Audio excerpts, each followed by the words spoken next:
Do you do it for the love or do it for the money? The poor die young and the rich get lucky. Cash is king and you're the jester, honey. Do you do it for the love or you do it for the money?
Hell yeah.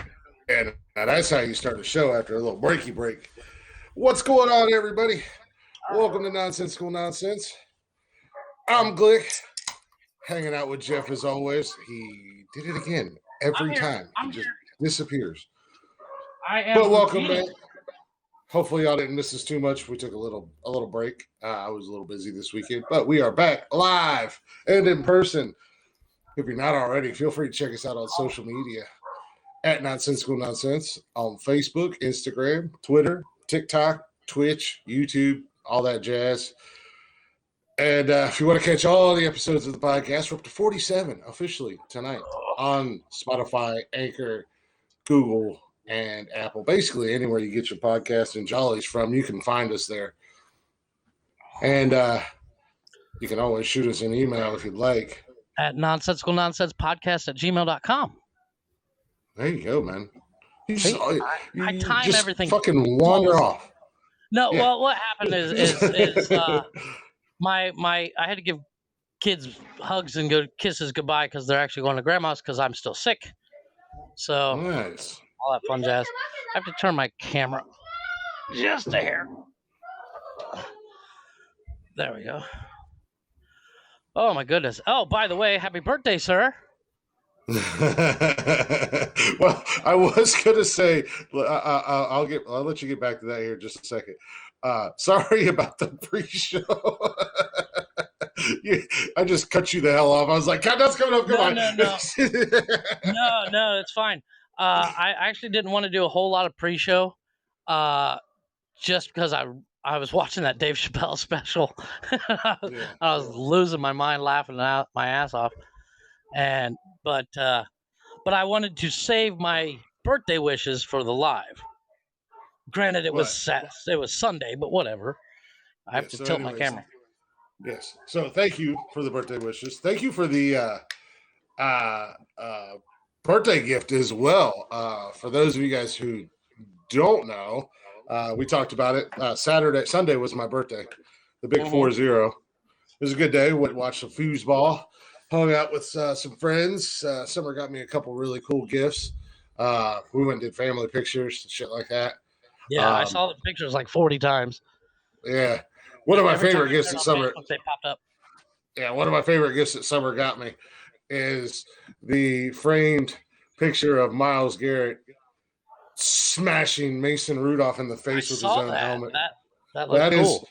Myles Garrett's my favorite Cleveland Browns, probably one of my favorites of all time. I love this dude. And Mason Rudolph is the backup quarterback for the Steelers. Got a little mouthy, tried to kick Myles in the nuts, may or may not have called him a racial slur. And Myles ripped his helmet off and smashed him in the face with it. But that was pretty cool. Yeah, right? No, So that was a really cool gift. But then also, you sneaky little bastard. You know what? I pulled that off. I pulled off the ultimate try. I swung for the fence and hit it out the fucking park. Because we got done on Wednesday, and I sent a message to Blacktop Mojo saying, "Hey, Chris," I explained who I was, and I'm sure they were like, "Who?" I said, "Hey, it's Jeff from Nonsensical Nonsense. Chris's birthday's coming up on Sunday. If you could send me a shout out so I can send it to him, that'd be great." And Thursday, nothing. Friday, nothing. Saturday morning, I wake up and there's a message, and I was like, "Who the fuck messaging me?" Oh shit! And it was there, and I was like, "Fuck yes, it worked!" Yeah. So for those of you who don't know what we're talking about, again, you can go check it out on social media. I believe it's on our Facebook page. It's on our TikTok. I think it might be. It's on our TikTok. It's on Facebook. It's on TikTok. It's I don't know if I wasn't gonna put it on Instagram, but I forgot. Yeah, I don't know if I put it on Instagram or Twitter, but it's out there. What we're talking about, Jeff got Matt, lead singer of Blacktop Mojo, who does our intro music, our break music, my favorite all-around band. Jeff teases me because I'm probably I knew way you would more of a fan. Shake your pants when you got that video, and I was gonna wait until Sunday, but I was so excited. And I'm like this with all gifts. Anytime I get somebody a gift and I'm like, "Fuck yeah, they're gonna love this," I get too excited, and I got like, here you go. That's why I do like my Christmas shopping on Christmas night. Christmas. Yeah, but yeah, Jeff, that was actually really cool. I do appreciate that, man. That was awesome getting that birthday shout out for Matt. That was pretty fucking cool. So I mean, yeah, all around it was pretty good. Christina Ricci's on Cameo. So well, if Christina Ricci will do it for free, then yeah, I doubt it. Cameo, you have to pay. Yeah, I know, right? No, all around it was a pretty good birthday weekend. Summer came up Thursday, and then Saturday we went and did. Yeah, I got her sick. So it's my fault. Excuse me. Well, Saturday we went and did family pictures, and then we decided to make it our our tradition for our family to go to a pumpkin patch every year. Oh my God, that was hilarious! Around this time. So we found last year we went to one. You in that giant tube was fucking hilarious. You're like, "Come on, you can do better than that." They're like dying. Well, last year we went to one, and it was pretty cool, but it was small. This year we found another one that was awesome. The place was it was huge, and there was so much to do there. But yeah, they had what the kids were calling gerbil wheels or hamster wheels. The great big culvert drains. They had them cut in sections, and you could go inside of them and wheel with them, roll around. Hey, Joe, and everything like that. So I got into it, and at first I had that thing trucking, and the kids were falling and everything else. And then I just flopped and laid down, and I was like, "You guys go." You're like, "I'm 40 years old now. I'm too old for this shit." Yeah. But the kids were having fun. They were falling out of them. They were falling down. Summer fell in it. It was a fun time. I mean, plus all the other stuff that there was. They went on hayride and all kinds of fun little games and everything like that set up. And oh, that reminds me, I totally forgot. I'm gonna go get a snack. I'll be right back. I bought a jar of apple butter. Nice. What's I'm not going a on, big fan, Pops? What's going on, but- Joe? You don't like Again, apple butter? I love apple butter. I used to. I've lost the taste for it. Well, I've lost taste completely. Yeah. Pop said So- babyface Jeff. Well, Jeff, would you like to explain why you shaved? Oh, my Because Pops God. is in here commenting. I'm so fucking pissed off. So let me give you the story of Friday night. Friday night, my wife was heading to Mexico City because her cousin wanted her to come up. And so she's like, will you ride with me in the taxi to the bus station? And I'm like, sure, no problem. I feel fine. And so we went. I dropped her off. What's up, Pat? You know, I paid for her bus ticket so I would have change to get a cab home because all I had was 500 peso bills. Mhm. And I was like, you know what?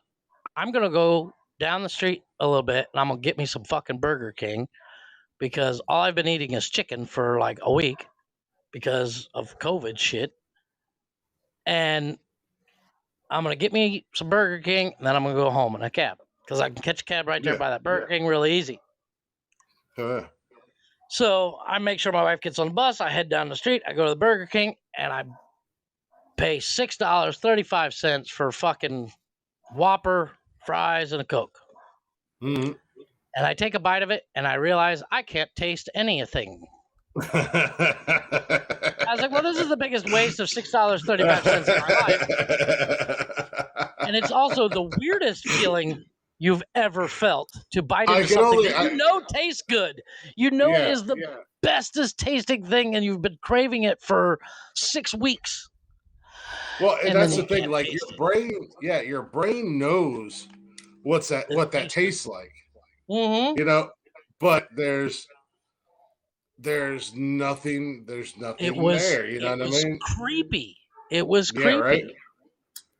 So, you know, and I actually took the time to mix up my mayonnaise and ketchup, you know, and I'm got my fries dipped. And I'm like, this is going to be awesome. What the fuck? I don't taste anything.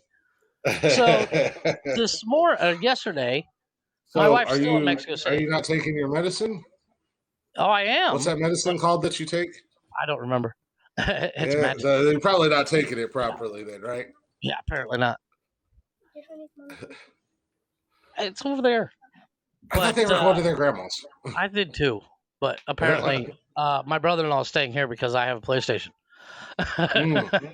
But so all the other kids, did all the other kids go or just your? No, it's my son is here and my brother-in-law is here. The other kids went to grandma. So just the girls went. Yeah, all the girls are here, all the guys are here. Makes no sense. But so yesterday, my wife sends me a message, and she's like, "Hey, the doctor called me," and I'm like, "Oh yeah, what'd she say?" She said, "You should shave your beard." I said, "You can tell that doctor to go suck a cock because it's not going to happen." And she's like, "Do you like being sick?" I said, "Well, no, being sick sucks. You know, this isn't a man cold. This is worse. Because a man cold will put you down on your ass, but COVID will really beat the shit out of you." So she said, the problem is you're sick and you know, every time you get in the shower, you freeze your ass off, even with hot water. So shave your beard. And I was like, oh my God, no, I haven't shaved in like 6 years. So I drug my ass off the bed into the bathroom and got a pair of kitchen shears and I trimmed up and I'm watching myself in the mirror. I'm almost crying as I shave. And I got done and I was like, oh my God, who is this ugly old man in my mirror? Exactly. Well, that's the thing that kills me, man. That's the thing that kills me. I've never, in all this time, heard anything about a beard, and because I've known people with beards that have gotten sick and they didn't shave. Well, on top of that, because you wash your beard. Yeah, which is what I said. I said I wash my beard all the time. Any of the germs and stuff like that. She's like, it's just a precaution. I said that's a pretty fucking fucked up precaution. And I told her, I said, well, you better shave your head so you don't get sick again. And she's like, yeah, that's not going to happen. I said, fair is fair, you know. But, so whatever, I shaved. But, You shaved your beard. You look like a serial killer. I sent you a picture, and I sent her the same picture, and you both basically said the same thing. Who is that picture of? Yeah, right. I was like, it's me. My Well, wife sent me a picture of somebody throwing up back, and she's like, oh, gross. I was like, fuck you. Good thing you're not here. Yeah, well, yeah, Summer actually wound up getting really sick. She was supposed to leave yesterday, which I'm not complaining because she got to stay another night. But I got home yesterday from work, and speaking of, hey, pretty girl, speaking of Summer, she just came in and said, who the fuck is the pedophile? Right? Rewind. But, No, but what's worse is on top of the COVID, I got strep throat. Yeah, well, Summer thinks she's got pneumonia now. I don't know what the fuck I got, but my tonsils were so swollen, I thought I was going to lose air. Oh, damn. I couldn't even drink water. So yesterday, when I woke up, it hadn't gotten any better, and I was popping ibuprofen like they were Skittles. So I waddled my sick ass over the doctor, and the funny thing is I'm expecting a Mexican dude or a Mexican woman, and it's a black dude that looks like he's from Chicago. And I was like, "You're the doctor?" He's like, "Yeah." I was like, "Huh." That threw me for a loop. I said, "You speak English?" He's like, "Yeah." I was like, "Oh shit." I said, "We're not in a touristy area. I am the whitest thing for 80 blocks, you know." And the only thing whiter is my walls. And so I said, "Doc, I spoke to my mom last night, or the night before, and she's like, oh, go get this, whatever, I forget what it's called. It's James, how's it going? Thank antibiotic."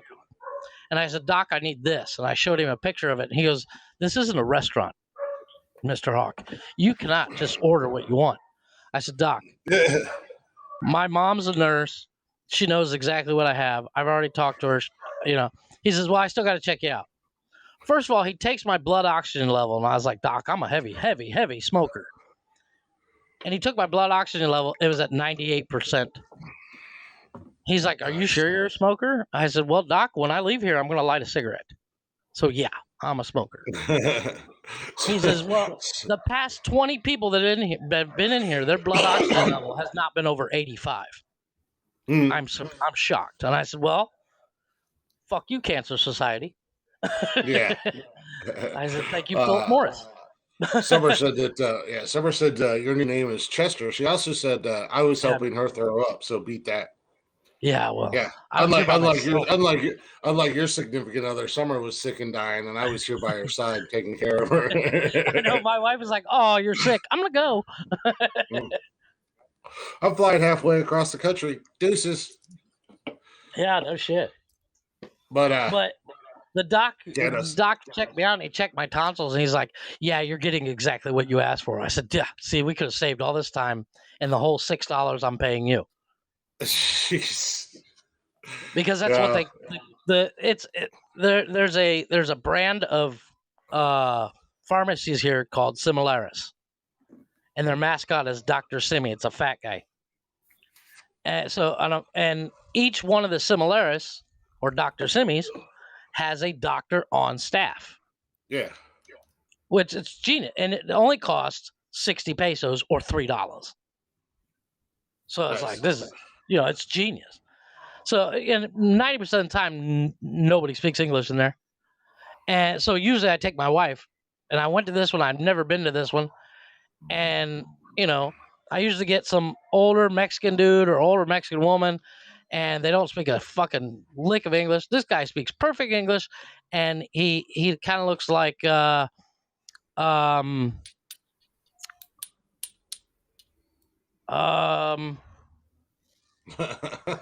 of looks like Marlon Wayans. Really? Yeah. Real Marlon Wayans vibe. He's got the dreadlocks, the whole 9 yards. And I was like, or not Marlon. What's the youngest? The youngest Wayans brother. He played Shorty. Is it Marlon? Yeah. Yeah. It's like a young Marlon Wayans from Don't Be a Menace to Sound Central while you're drinking your juice in the hood. That's what he looked like. So I was what you're kind of saying taken is all aback. black guys look the same. Pretty much. But the one thing he asked me that he and I I'm both down, Coach laughed our Gruden. asses off about was he's like, I was like, well, I had COVID, and I can't taste anything, can't smell anything, and I told him my throat hurt, blah blah blah. I'm pretty sure I got strep throat, and he goes, okay. He says, are you vaccinated? I was like, no. He's like, God, you sound like my wife. I was like, Yeah, oh yeah. right? He's like, yeah, my wife's Canadian. I said, well, there you go. I said, she's smart like me. He's like, I'm vaccinated. I said, well, you're dumb for being a doctor. says the guy who's currently dying from COVID right now. And, Exactly. He's like, do you regret? He goes, do you regret not getting vaccinated? I said, nope, because I got natural immunity now. Yeah. Nah. Well, I mean, it doesn't matter if you're, and we're not going to dive too much into that world. No. But I mean, at the end of the day, it doesn't matter if you're vaccinated or not. You can still get it. Summer got it. Yeah, Summer got it. She was vaccinated, and I wasn't vaccinated. And the reason I got it is very, very simple. My wife got it, and I went, I want it, so I can scream I have natural immunity and fuck you. So she's like, I got COVID. I said, come here and give me a kiss. I don't know why anybody would willingly want to get COVID, but I mean, to each their own, I guess. I kind of regret the decision of saying, come here and give me a kiss, because damn, COVID sucks ass, dude. Yeah, right. Holy fuck. Yeah, no, Summer I feel got like sick. I went 4 rounds with Holyfield. Yeah. Summer got sick. She was up throwing up and everything else. Yesterday, I came home from work and she wound up just going to sleep. She slept all day and all night last night. So Summer said what she has is way worse than COVID. Whatever she has right now, it is kicking her ass, and it was worse than when she had COVID. Well, could be, one thing the doctor said to me, the one I just met, he said I needed to gain weight. I said, Doc, I'm 160 pounds. I'm the fattest I've ever been. He says, I'm pretty sure you've probably lost about 15 pounds. Nice. And I was like, get the fuck out of here. And we weighed me, and I was 15 pounds lighter. And he said, that's the problem with COVID. You're not hungry, right? I said, no, I'm not hungry at all. He says, how many times have you been eating a day? I said, maybe once. Because the weird thing about COVID is you don't get hungry. You're just like, I don't feel like eating. I'm not going to eat. Well, I think that comes with being sick I've gotten in general. multiple calls from my wife saying, you need to eat. And I'm like, but I'm not hungry. I have literally food sitting in front of me that I don't even want to eat. Well, now if I can get Jeff to shut up for a minute. Yeah, sorry. we do have a guest joining us tonight, and I told him that the invite was sent and to pop in whenever he'd like. So let me go ahead and welcome Rob to the show. Hello. Hey Rob. You guys hear me all right? Yeah, we can hear you good. How you doing, man? Out of nowhere. I'm setting up stuff here. I'll try to look at this camera. I'm squeezed in behind my bar. I got the World Cup qualifier in the distance. U.S. is up 2-1 on Costa Rica. Glad we're beating up a population of 3,000 people. Nice. But that's the fake soccer or the fake football, right? Soccer. Yeah. Yes. I forgot to mention that. Well, I was going to say, judging by his pictures, he looks like he's a sports fan, and looks like it looks like you've adopted the St. Louis sports teams down there or over there, I guess. Yeah, we have the Cardinals, we have the Blues. That's all. We lost the Rams. I was never a Rams fan anyway. We're getting a Major League Soccer team. I forget what they're going to be called, but we got that. It's just excuses to drink. I heard that. Well, that's the one thing about Rob, Chris, is the dude is the ultimate mixologist. I've literally seen some of Rob's videos where it's like, damn, if I actually had access to a bunch of alcohol, I would make that. Yeah, I could get in trouble with that. I'm sitting behind the bar. Here's my bottles of. There's a lot of stuff. I may have a problem. I got to stop buying stuff. But it doesn't help that you spend almost as much time in Mexico as I do. Yeah, we're going back. We're going back in March to Machuco. So You know, There you go. I'm a teacher. I need these outlets. Amen to that. Exactly. And I was just going to get into that. So you're an amateur mixologist. You're a full-time teacher. Yes. And you do stand-up comedy. Yes, it's been a busy month too. So I've I was got going to say you're everywhere. I've got a veterans hall coming up this weekend. I was at a campground last weekend. I mean, really, Vegas is the next stop, but you got to cover your Elks Lodge first. So yeah, you get the Elks Lodges, the VFWs, and all that down, and then you can head out to Vegas. Yeah, they're actually better than the comedy clubs. So whatever. How long have you been doing comedy? 21 years. Holy shit. Wow. My career is old enough to drink now. So I know. Well, the one question I've always had, Rob, is who is your major influence when it comes to stand-up? Early on, it was Dave Attell. I was a doorman at the Columbus Funny Bone, and he came through, I think, before I even started doing comedy. And we were like, wow, this guy's different. He's making fun of the other comics that everybody else loves. He was a comedian's comedian. And so I tried to emulate him without being as dirty, and failed miserably. And then after that, I think by year 5 or 6, I found my own voice. Now, there's comedians my favorite comedian ever is Jimmy Pardo. He's a good friend of mine. I've worked with him many times, but he does like all crowd interaction. Whereas I am a robot programmed to go through my set where I minimize crowd interaction because it doesn't always work out for me. I'm more of this charming guy that people are like, what about hecklers? It's like, I really don't get that many. If I do, it's because they're belligerently drunk. I don't antagonize the audience, and I just bang, bang, bang. So I don't have to deal with a lot of heckling. It occasionally happens, but I've got my go-to shutdowns and things. I was going to say, once you've been in the on TikTok. Yeah. I was going to say, once you've been in the game long enough, you probably learn how to shut them down pretty quick. Yeah, what I like to do is look ahead of time and see how my openers are doing. And if there's someone that's going to be a problem, I try and premeditate some slam for them. You know, look at their haircut, their shoes, their situation, and just have stuff already playing that looks like I'm being spontaneous. But again, I'm a robot, so I've already planned what I'm going to say to them. Jeff, somebody told you to stop smoking from your YouTube account. Yeah, that's my wife. My wife is watching, and she knows I'm sick, and she knows I shouldn't be smoking. That was the one thing I regret. I'd like to thank the comment, but Rob doesn't look creepy. What was the rumor that I was? No, that's because Jeff looks creepy. Because I had to shave my beard. Oh, I see. Because of me being sick. Yeah. I haven't shaved in like 5 years, and then I had to shave. Oh. That's Summer. That's my fiance. She's always in the chatters boxes, we call it, giving both Jeff and I hell. Yeah. So and nobody's immune to that. So all right. Yeah, bring it on. But I was going to ask, with you being a teacher, and I don't want to keep it all boring and us asking monotonous questions, but it's just more of a curiosity. Is your comedy clean? Do you try to keep it as clean as possible? It's on the clean side. If you don't have to cuss, especially if you don't have to, drop the words. You guys cuss on this, right?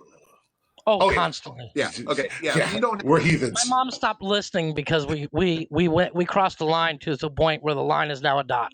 That's one way to do it. If you don't have to say fuck, don't say it, and you're automatically a whole level cleaner. A lot of places like in Elks Lodge, they're like, that's the only word you don't say. I'm like, all right.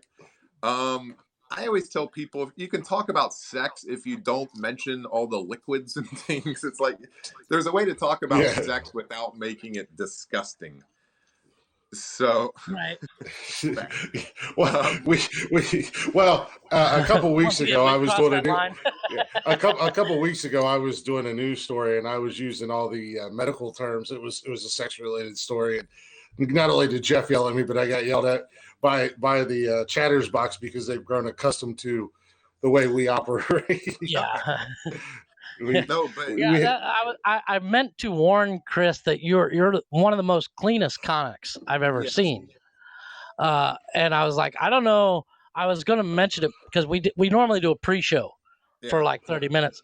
And I was gonna say, Rob's kind of a really clean guy, so I don't know how well our brand of comedy is gonna mix with his. No, it's fine. Like I'll adapt to the situation a little bit. If I have to follow a really dirty comic, I'll step it up. But you get so much more work as a clean comic, and you don't even have to be that clean. Like last 2 Sundays ago, I was at the Funny Bone finishing up my week there at the St. Louis Funny Bone, and they allowed 20 14-year-old boys in some private school birthday party. They're like, you can do that. I was like, I can't. I'm not going to change anything. And I didn't really have to. I talk about condoms and sex, and there's innuendos and things. But I tell these newer comics, I'm like, nobody. You have to base your show on a comedy club at 7 o'clock. Some couple in her 40s with kids at home. Are they going to want, within 2 minutes of the show starting, are they going to want to hear about, those super disgusting stuff? You can't shift into fifth gear. And I was an opener for so long. It took me 6 years of emceeing and then another 6 to 8 years of being the middle act before I was actually headlining enough. And so I was like, I just kind of grew up in my act being on the cleaner side because it got me so much more work. Like I used to do shows at Mizzou for like Parents Weekend. They were like, hey, the moms are in town. Yeah, I'll do it. And I've been called either the cleanest dirty comic or the dirtiest clean comic ever. So one of the first things I heard of your comedy was you're on stage and you're talking about being a teacher, and that to fuck with the students, you remove the digital clock and put an analog up. Oh yeah, that's hilarious. Yeah. Yeah, and I was like, that's so clean, but so funny and so true. Yeah.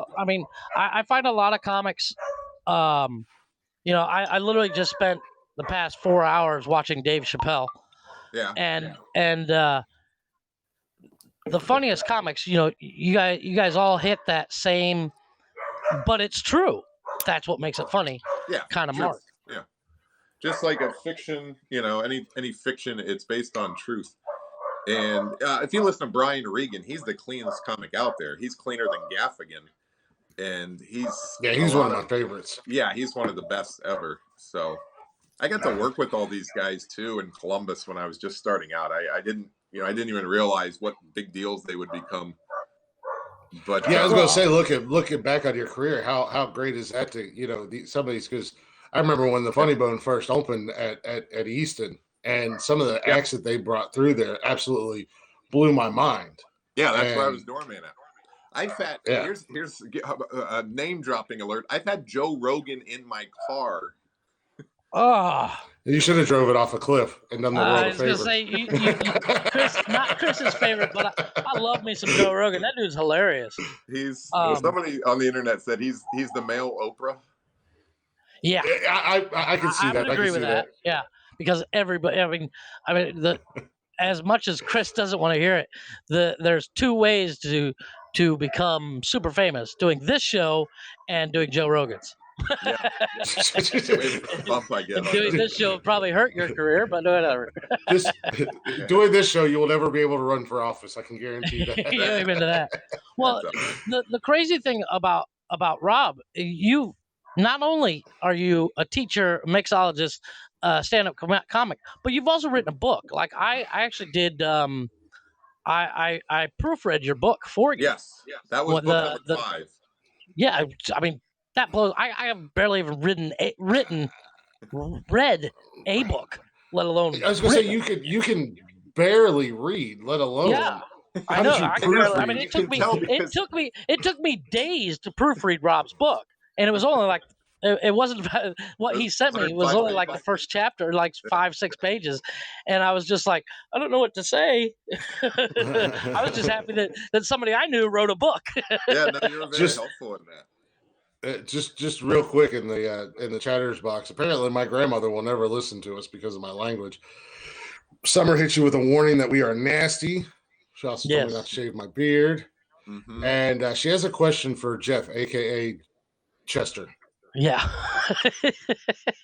Are you wearing a woman's shirt? Those sleeves are awful short. No. This is He's like just wearing an extra shirt. small. My wife buys me extra mediums. So yeah, we attempted early on in the show because we now have segments. Jeff does his terrible television or movie review of the week, or And I got a really good one too, but we didn't get to do it this week. Jeff got fired from doing the top 10. My old man had to come in and do the top 10. We call it Pop's Top 10. And I do news stories, and then of course we have everything else that goes on. We attempted early on to let Jeff do some news stories, and after he struggled for about 20 minutes to read one article, I said, "Yeah, we're never going to let Jeff read again." So now, if I find an interesting article, I just forward it to Chris, and I'm like, "Yeah, I'll let him run." And I usually don't read the article at first. That sounds funny. Send to Chris. And he sends me a screenshot, not the actual article. So Jeff, you just don't read? Is that? No, well, I have attention deficit and dyslexia. Okay. So I'm really bad at it. Okay. I don't You remember edited my book. Good Lord. Yeah, I know. Yeah. Well, I edited the context, not the spelling That's true. or anything That's like that. Yeah. The reason why I edited and the only reason I edited Rob's book in the first place is because it was about vacationing in Mexico in general. So Yes, it's not like it was like on this is the way you spell words, Yeah. Well, as the we've book was established, called what was it earlier. called? It was Don't Drink Shots with Strangers. Don't do shots with strangers, because my comedy book's called Don't Wear Shorts on Stage. So I was like, I'll just kind of play off of that. Right. How many books have you written so far? 5. Jeez. Oh wow. And Are they all number comedy 6 books or? No, number 6 should come out next spring. The first one's Don't Wear Shorts on Stage. That's how to do comedy. Books 2 and 3 were like romance novels with a pen name about comedians in their 20s and that whole quarter life crisis you get when like when you're 25, your friends are all getting married and buying houses and doing all this stuff, and you're like, I can't find my socks. It deals with kind of how I felt in my 20s. Like I was like, I'm way behind. 40 and I can't find my socks. Right. And so then book four is my favorite. It's called Around the Block. It's based on my high school experience being stalked by a weird girl. And then book 5 was the vacation book. Yeah. Was the weird girl Jeff Hawk who took advanced gym? Well, oddly enough, Rob was a senior, if I'm correct. Rob was a senior when I was a freshman. Okay, so you were in my brother's class then? Yes. Okay, class of 2000? Yes. Okay. Now, the only reason Rob and I met at all, because Rob and I were in 100% opposite circles. Mainly because Rob was super popular and I was not. But I was not popular. we both took speech class at the same time, if I'm not mistaken. That's right. That's where we met. Because I knew I had to take speech class, and I know that was the one class that I was going to excel in. Yeah. Because you never So I was shut like, the I'm fuck taking up. it freshman year. Huh. So the weird girl was in that class, Who was it? Jamie? Oh. Yeah. Okay. She did her whole speech about me. Oh, Remember that's that? right. Remember that poster speech we had to give? Oh, yeah. Now She's like, Jamie these are is my currently... lucky rubber bands. I wear these lucky rubber bands to the basketball games, the JV games especially. And my cousin said they could get any guy that I wanted, but they're not working, and just like glaring at me. I was like, this is a rosary. Catholic people wear rosaries. I like Catholics. And I'm like, oh, did I mention that in my speech? I mean, her whole speech was about me. Then we had play production the next semester. Were you in that play production class? No, I don't think I took that. Oh, and then I got balloonogrammed, and like my whole senior year was just the popular girl. I was not popular. I didn't go to parties. I didn't drink. I was basically not fun. And making up for it now. But the popular girls, like cheerleaders and the cool girls, would come up to me. They're like, do you know Jamie? I'm like, oh no. They're like, she wants to know if you'll go to the dance with her and you like her. And so I took that concept and kind of ran with it. So the character in this young adult book it's called Around the Block because the girl who takes interest in him parties with college guys. So she's from around the block. She's like, she tramps around. Whereas this little virgin boy that's never even kissed a girl is avoiding a stalker and like sexually confused about, so Yeah, Jamie is currently in her parents' basement watching this while she listens to Watching some this. bad 70s music, and she's still drawing hearts around your name. You will be mine, Rob. Jeff and Glick will die. she told me, she's like, yeah, I got a scrapbook of you, and Oh I my told God. I go, if I disappear, you check her basement. Yeah, I was gonna say, have you seen the Selena series? Because Listen, her mom was a Belleville cop too, I think, right? I believe so. I think she was. So I would not. Wow. Well, the weird thing, Chris went to East Knox, correct, Chris? Oh, Yeah, I went to East Knox. The Bulldogs. Yeah, Chris and I met. Yeah, and I met Bulldogs. at when East Cox we both went Bullfrogs. to the Career Center. Chris and I both went to the Career Center, and the funny thing is like when your senior year and my freshman year is when Clear Fork first started doing block scheduling. Yeah. And then when I went to the Career Center, it was the first year the Career Center started doing block scheduling. So it was like I never had normal classes like you used to have in your sophomore and junior year. But I remember the biggest problem with block scheduling is like the teachers were running out of stuff to do because we had so much time in class.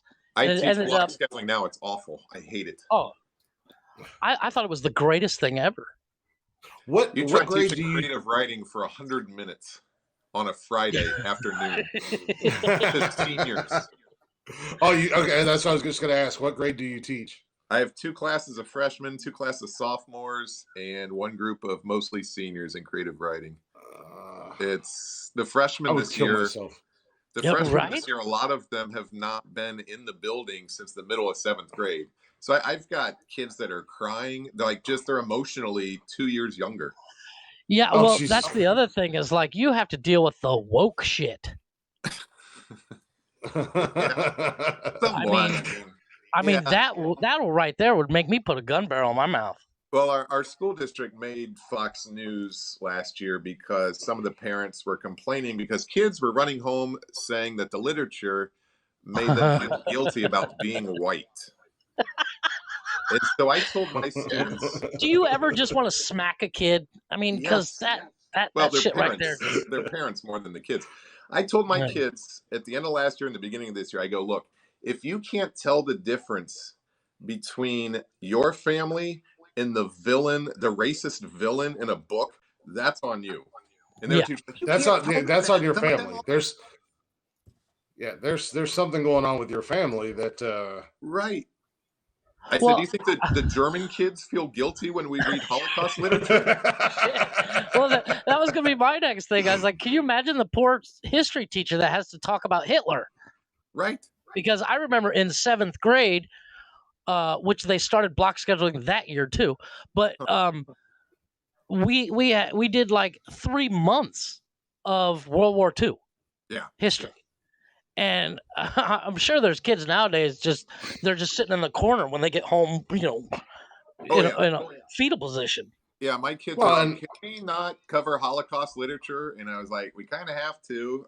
Do you think 7th grade is the best education? Or do you think I can teach you a little more about it? We read Night by Elie Wiesel. But I've already got 2 talking tos this year about... I have a running board on my whiteboard, days since I've been in trouble or been sent to the office. I'm up to 6 right now. I think tomorrow it'll be 7. But the kids they're like, oh, what'd you do?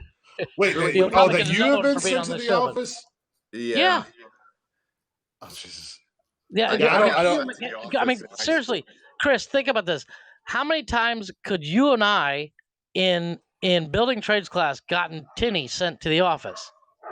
After all the shit you and I went through, nowadays we could have taught the class. Exactly. Well, that's the problem. they would have put us in charge.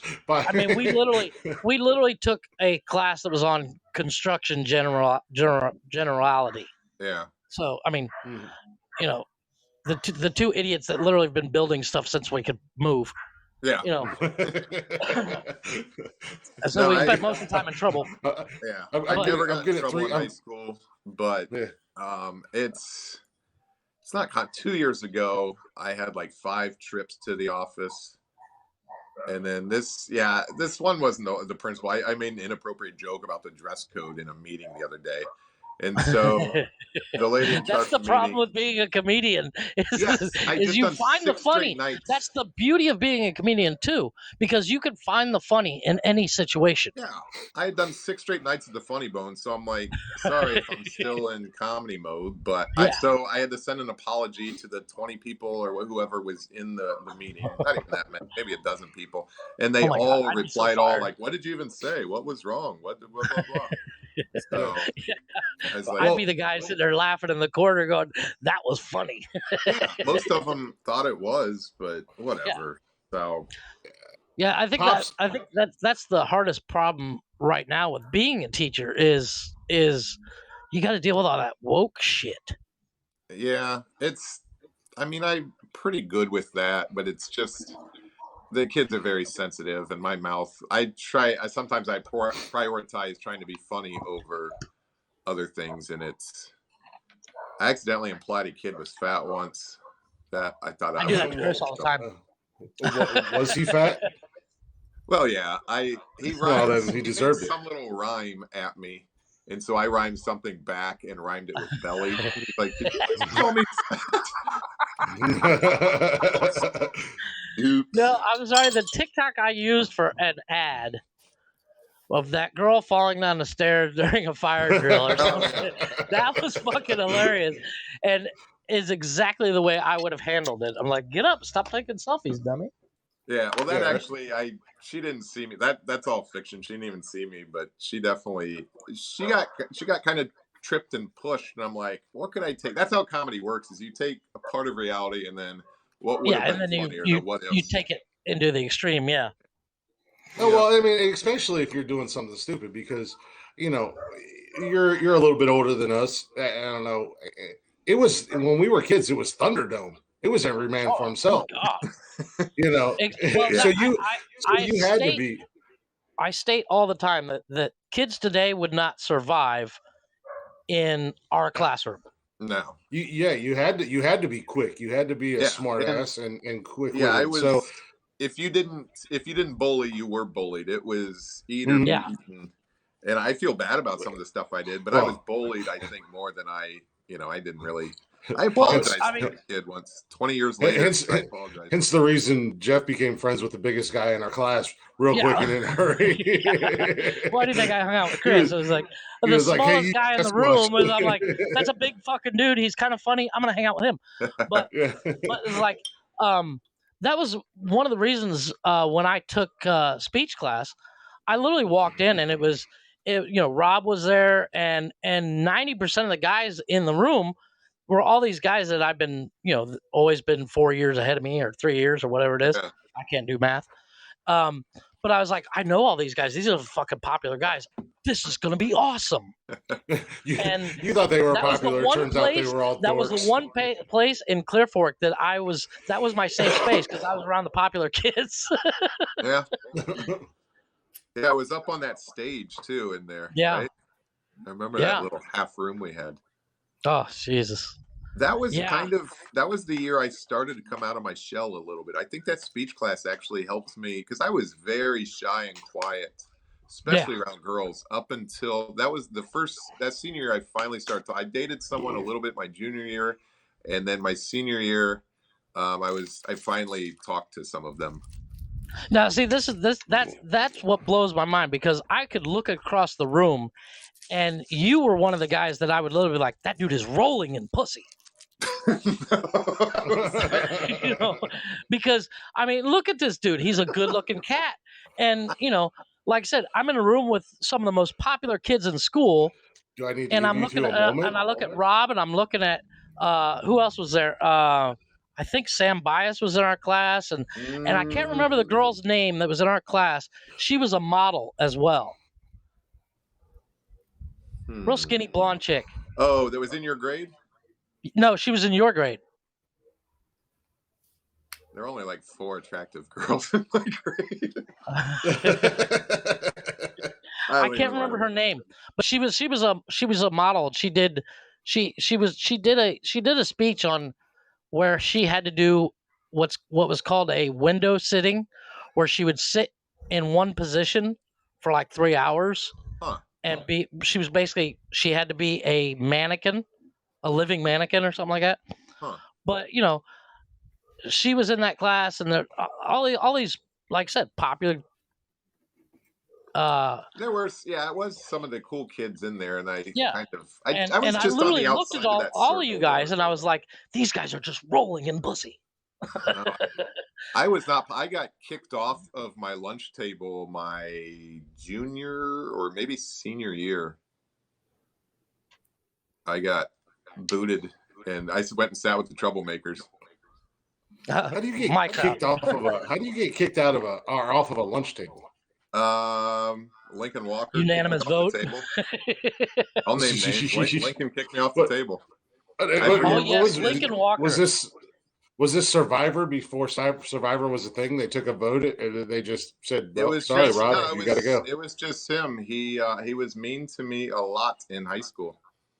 Well, we should. The funny thing is, the one thing about Clear Fork, I don't know how it was at East Knox, but Clear Fork, and Rob can back me up on this. It was, you see movies from like the 80s and 90s where you got cliques.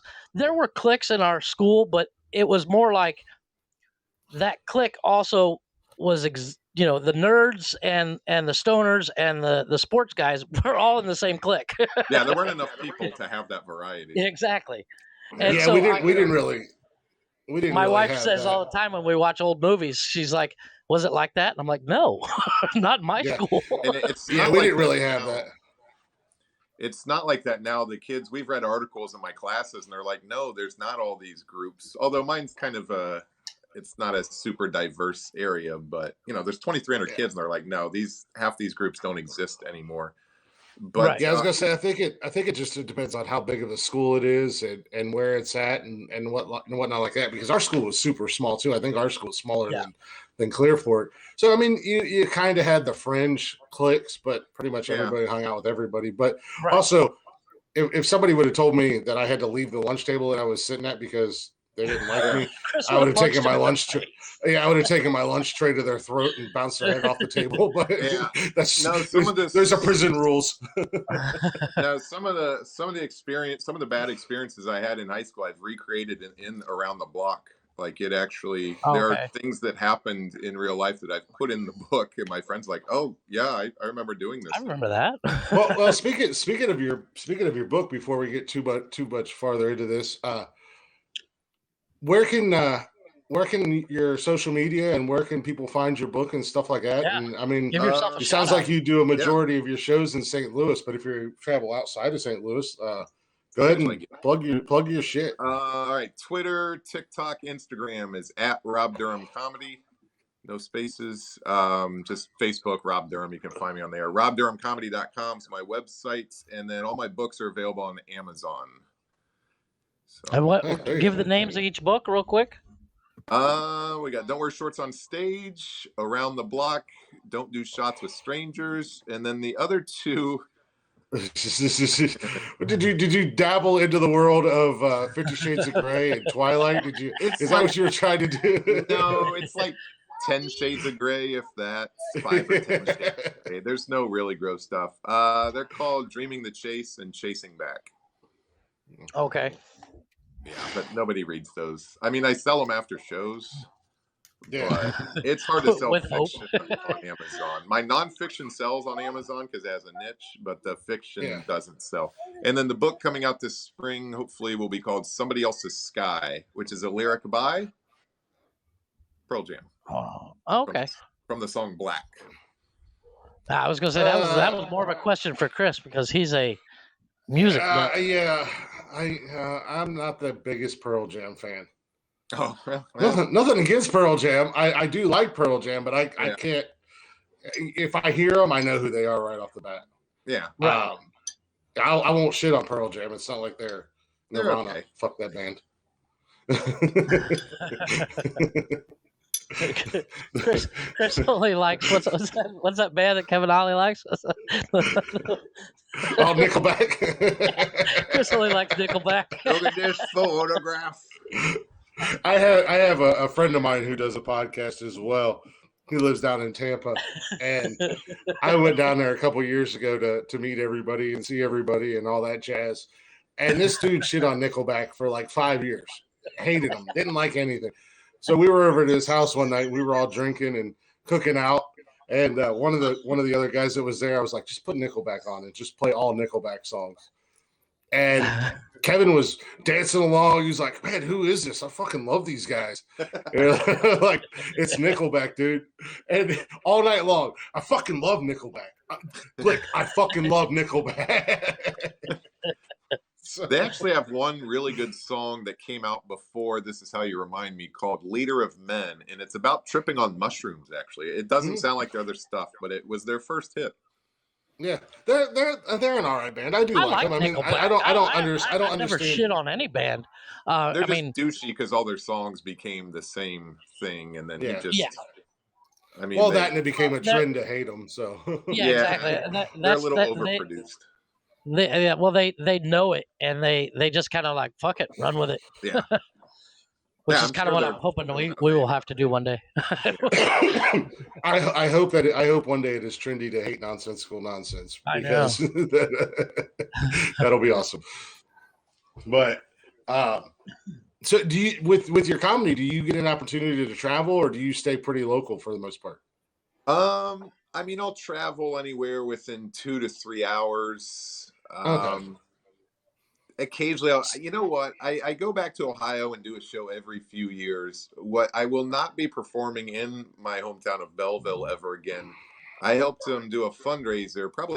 It's probably been 5 or 6 years ago now, and it was for the Athletic Hall of Fame, which my dad is a committee member of. I'm actually cross country team made it, but it was a big fundraiser. My dad's like, "Hey, I'm going to fly you in for this. We'll pay you a few $100. You know, there's food and all this stuff."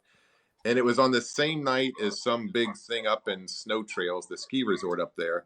And I think like it's the Athletic Boosters. It wasn't even the Hall of Fame for the boosters, benefiting all these sports, and like hardly anyone came. Like they all went to the Snow Trails thing, and I ended up making more money than the benefit, which is crazy. Oh shit! But so did you feel like you had to donate? No, I did not. Like a small part of you were like, man, I made like $300 and they made $100. I made out let me slip them a 50 or something. But, so the last time I did a show in Ohio, I think I had it down in Columbus, and a lot of people actually drove down from Columbus on a weeknight. That I was like, you know what? I'm not going to go in one of these Belleville bars where half of them been drinking since 2 days ago, yelling belligerently. I had a classmate heckle so bad once that the other comedian brought him up on stage just to make a fool of himself. Nice. If one of my classmates ever heckled me, I'd literally just walk off stage and punch him in the face and be like, "It's okay, I know him." It's all right, I know this guy. Yeah, but I'll travel if the money's right. I don't, I used to drive to Topeka for $200, which was like a 5.5 hour drive. I'm not doing that anymore. Oh, but have you ever got the opportunity to go anywhere like New York or Tampa? And I know Tampa in the last probably 5 years or so has become a huge spot for comedians. Yeah. I did the New York Underground Comedy Festival in 2007. Okay. And, the festival is not the correct word. I think there were maybe 10 people in the room. Just a bunch of bars everywhere. But the coolest thing is I got to do an open mic at the Comedy Cellar. Okay. Which is like, the mecca of stand-up comedy, in my opinion, because all those guys are New York comics. And it's just this tiny little place. It's like Cameron Indoor Stadium where Duke plays basketball. Like you go in there like, oh, this is tiny. Yeah, it's really tiny. Yeah, it was neat to be able to do that because that's like Dave Attell's home club. So that was really cool. Right. There's a lot of legends that have come out of the cellar. I mean, that would. And that's kind of how Tampa's become over the last 5 or so years. I mean, they've kind of become the new the new spot where these comedians and a lot of guys are coming out of Tampa. And kind of starting to blow up. I only say that just because even I'm not from Tampa, but that's where my buddy's from, and I have several friends and stuff down there. Cam Bertram just blew up. Yeah, and he's out of Tampa. So, yeah, and you can do. A lot of my friends are doing the cruise ships now. The older comedian buddies, they're making a killing on these cruise ships. There's a ton of money to be made on it. But yeah. There's a ton of money. Yeah, there's a ton of money to be made on those cruise ships, man. Yeah, I mean, you hear a lot of guys that'll say, yeah, did a stint on Carnival for a year and a half, and I made more money than I did, They also said driving cross country. They also said it's like the most depressing thing you can ever do in your life to be on a cruise ship. Yeah, because by yourself. that is the one thing I think I would hold me back from it is being on the cruise ship because if God forbid you do have to, you're not funny. If you get heckled, you're not funny. But you heckle somebody, and then the next day you see them on the deck, and you're like, oh shit. You can't leave afterwards. That's a tough one. Yeah, it's really not a good business. I gotta say one thing is I'm seriously impressed because I am not ever comfortable on getting on stage. I would literally probably throw up like 40 times before getting on stage, which is why I'm on a podcast as opposed to. I was going to say, says the guy who does a live show twice a week. Well, the differences between the live show, I'm literally staring at my bedroom. I'm not staring at a crowd. This is true. You're not paying attention to the chatter's box. You're not. You don't do anything outside of turn your. Yeah, I turn my camera on and I show up. Getting on stage is kind of like, remember when you started driving? In those first few times, you're like super nervous. And even the first few months, you're like, all right, pay attention. Here we go. All right. And then now your brain just is like, okay, this is what I do. That's kind of how it is now up there. Right. Occasionally I'll get nervous if I can tell the room is really rowdy, or if I have to follow someone that is just killing, or if it's in front of someone important. I'll get a little nervous, but it kind of feels good to get nervous now because most of the time I'm just like, oh God, I don't even my biggest thing is I know for a fact I would get up and bomb so hard I'd want to kill myself. Yeah. Well, you kind of fall into a routine. Now, is your comedy, would you say the majority of it is written out? I know you said you're kind of a robot on stage, so I'm assuming most of it is written out or wrote out and practiced and whatnot. Yeah. So you just go up there. Do you ever find yourself just because? Now, I'm not a comedian by no means. I'm not going to say I'm a comedian, but I've been doing live streaming and stuff like that for probably close to 10 years now, and up until just recently with this podcast, when we've added in segments, nothing I've ever done has been scripted at all. I just right off the cuff and just kind of wing it. Do you have moments like that where you just get up on stage and whether the room, you just didn't feel like what you had, you didn't think the room was going to be ready for it or wasn't going to like it or anything like that, and just said, fuck it, and just fly off the cuff? Like when I do a one-nighter somewhere, I always kind of look around. You always want to comment on the stage. Like I went up on Friday at this campground. It was they had a nice stage, nice rec center, and there were probably 120 in the crowd. And for their decoration, I got up there and looked, and they just had 2 pumpkins on each side of the stage. And I was like, this isn't decorated. It just kind of went off on that. Or last, I think it was in January, I was doing an Elks Lodge in Poplar Bluff, Missouri. And it was just, I mean, this is still the height of COVID. They're smoking indoors. They have a buffet set up. No masks. They're American, like they smoke so much. The American flag up there was yellow. So I just went off about how their flag was yellow and nothing to worry. And just occasionally at the beginning of the set, I'll kind of go into a little rant, or if someone messes with me. But yeah, there's off the cuff stuff, and I've gotten better at that over the years because I used to not be good at it at all. But I still even try and premeditate some of those things a little bit. Or you drive around their town. If you get there early, just do a lap around the town, which takes usually about 2 minutes. Yeah. Well, And then, especially if you got openers and stuff, it gives you that extra little bit of time to read the Yeah. room and see what's going on. And, especially, as you said, with the flag being yellow, that's something to kind of put in the back of the head. yeah. Yeah, but Yeah. as far as and I've been kind of, if I wrote as many jokes as I did books, I'd be famous by now. But That was going to be my next question.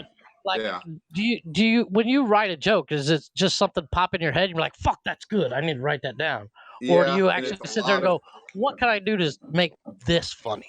it's a lot of trial and error, and so I'll take a concept and then again change the story so it's funnier, and then I go open mic almost every Tuesday night, sometimes Tuesday and Sunday, and try these things. I'll take a little sheet of paper with a little cheat sheet, a set list up, and be like, all right, here comes, you do two or three good jokes so that the audience knows, okay, he's one of the people that knows what he's doing up there, because open mic half the people suck, and so I just get up there and go through this list, and then if it passes the test, it makes it in the real show.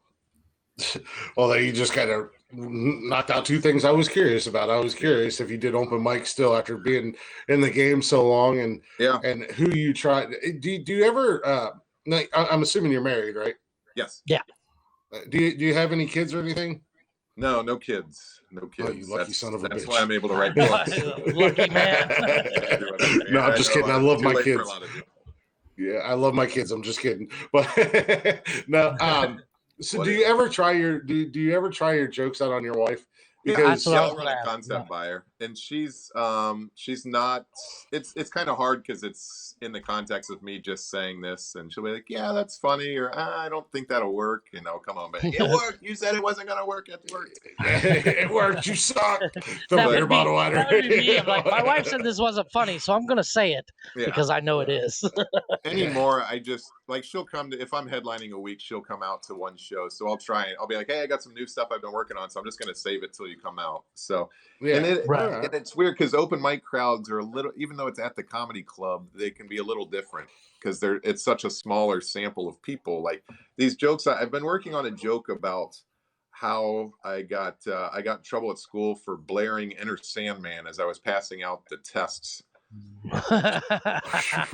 Which I do sometimes. And well, I can totally understand you getting in trouble for playing Metallica. Yeah, because that's like ear rape. It's unacceptable. Yeah, their anxiety and how dare you? I was trying to make up lyrics.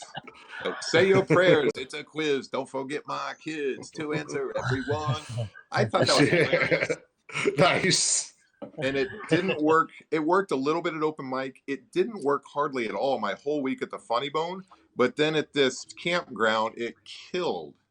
Oh, so I think it all comes down to, as old as famous as that song is, some people just don't know that song. Was the campground?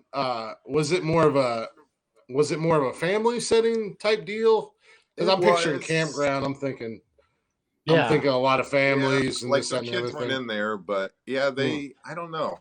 I had a really good set on Saturday, so I'm gonna try. I have shows Friday and Saturday this week, both in small town venues. So I'll try it again. I think the microphone there echoed so bad I had to slow down. So maybe I don't know. It's a crap. Maybe when you get joke. Sometimes I'll do a joke and it'll work really well, and then I'll do it 5 times again. I was like, that was just a fluke that one night. I got to drop it and never do it again. So frustrating. Yeah, I was gonna say it sounds like it's not something that you just because I know if it was me, I would not write a damn thing down. I'm going off the cuff. Yeah, and I would probably bomb because it goes terrible. Yeah, I know. Yeah, I think I don't have the discipline to write shit down. But I also feel like, and I've had friends of mine tell me, just do it. I'm like, no, I'm not a comedian. I would feed off the crowd. I would get the crowd involved a little bit too much, you know, which is... It would become a downfall. Yeah, usually openers, the headliner does not like it if the openers talk to the crowd, because you're training to the crowd that, hey, they're part of the show. And then if you talk to them, they've probably already tapped into the funny in the crowd. Yeah. You know, and so there's Right. nothing, there's nowhere to go. And then if you don't talk to them, they're like, oh, well, this guy won't talk to us. The previous guys do. We still want to yell out shit. So Yeah, we want to say dumb It's- shit. Well, I know. It's a double-edged sword.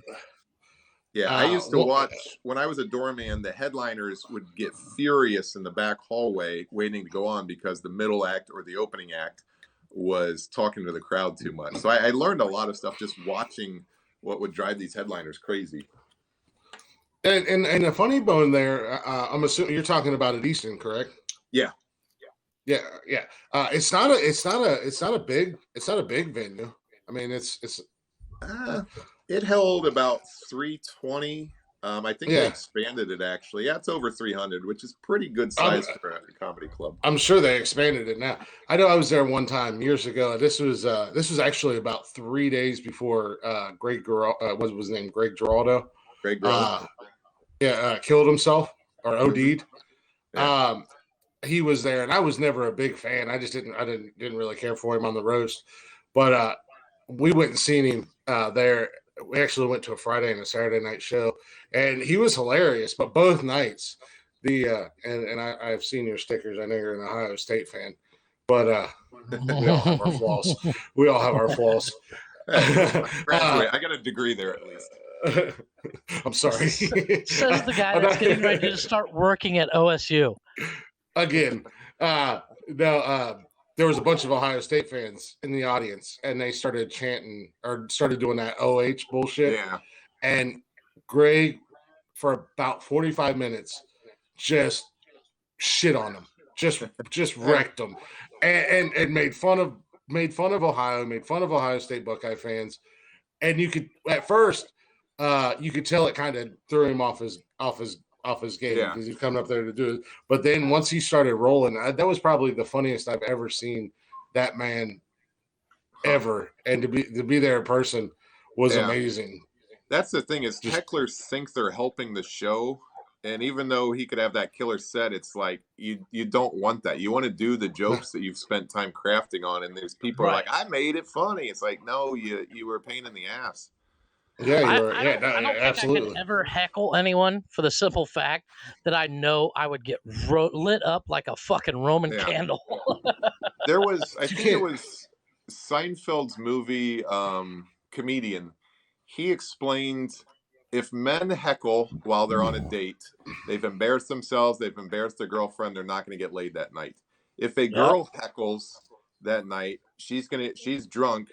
She can make a fool of herself. She'll still get laid. There's no penalty for women.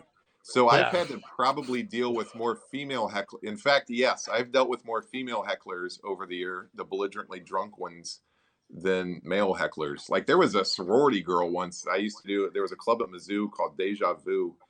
And like I put her in her place. I used my go-to.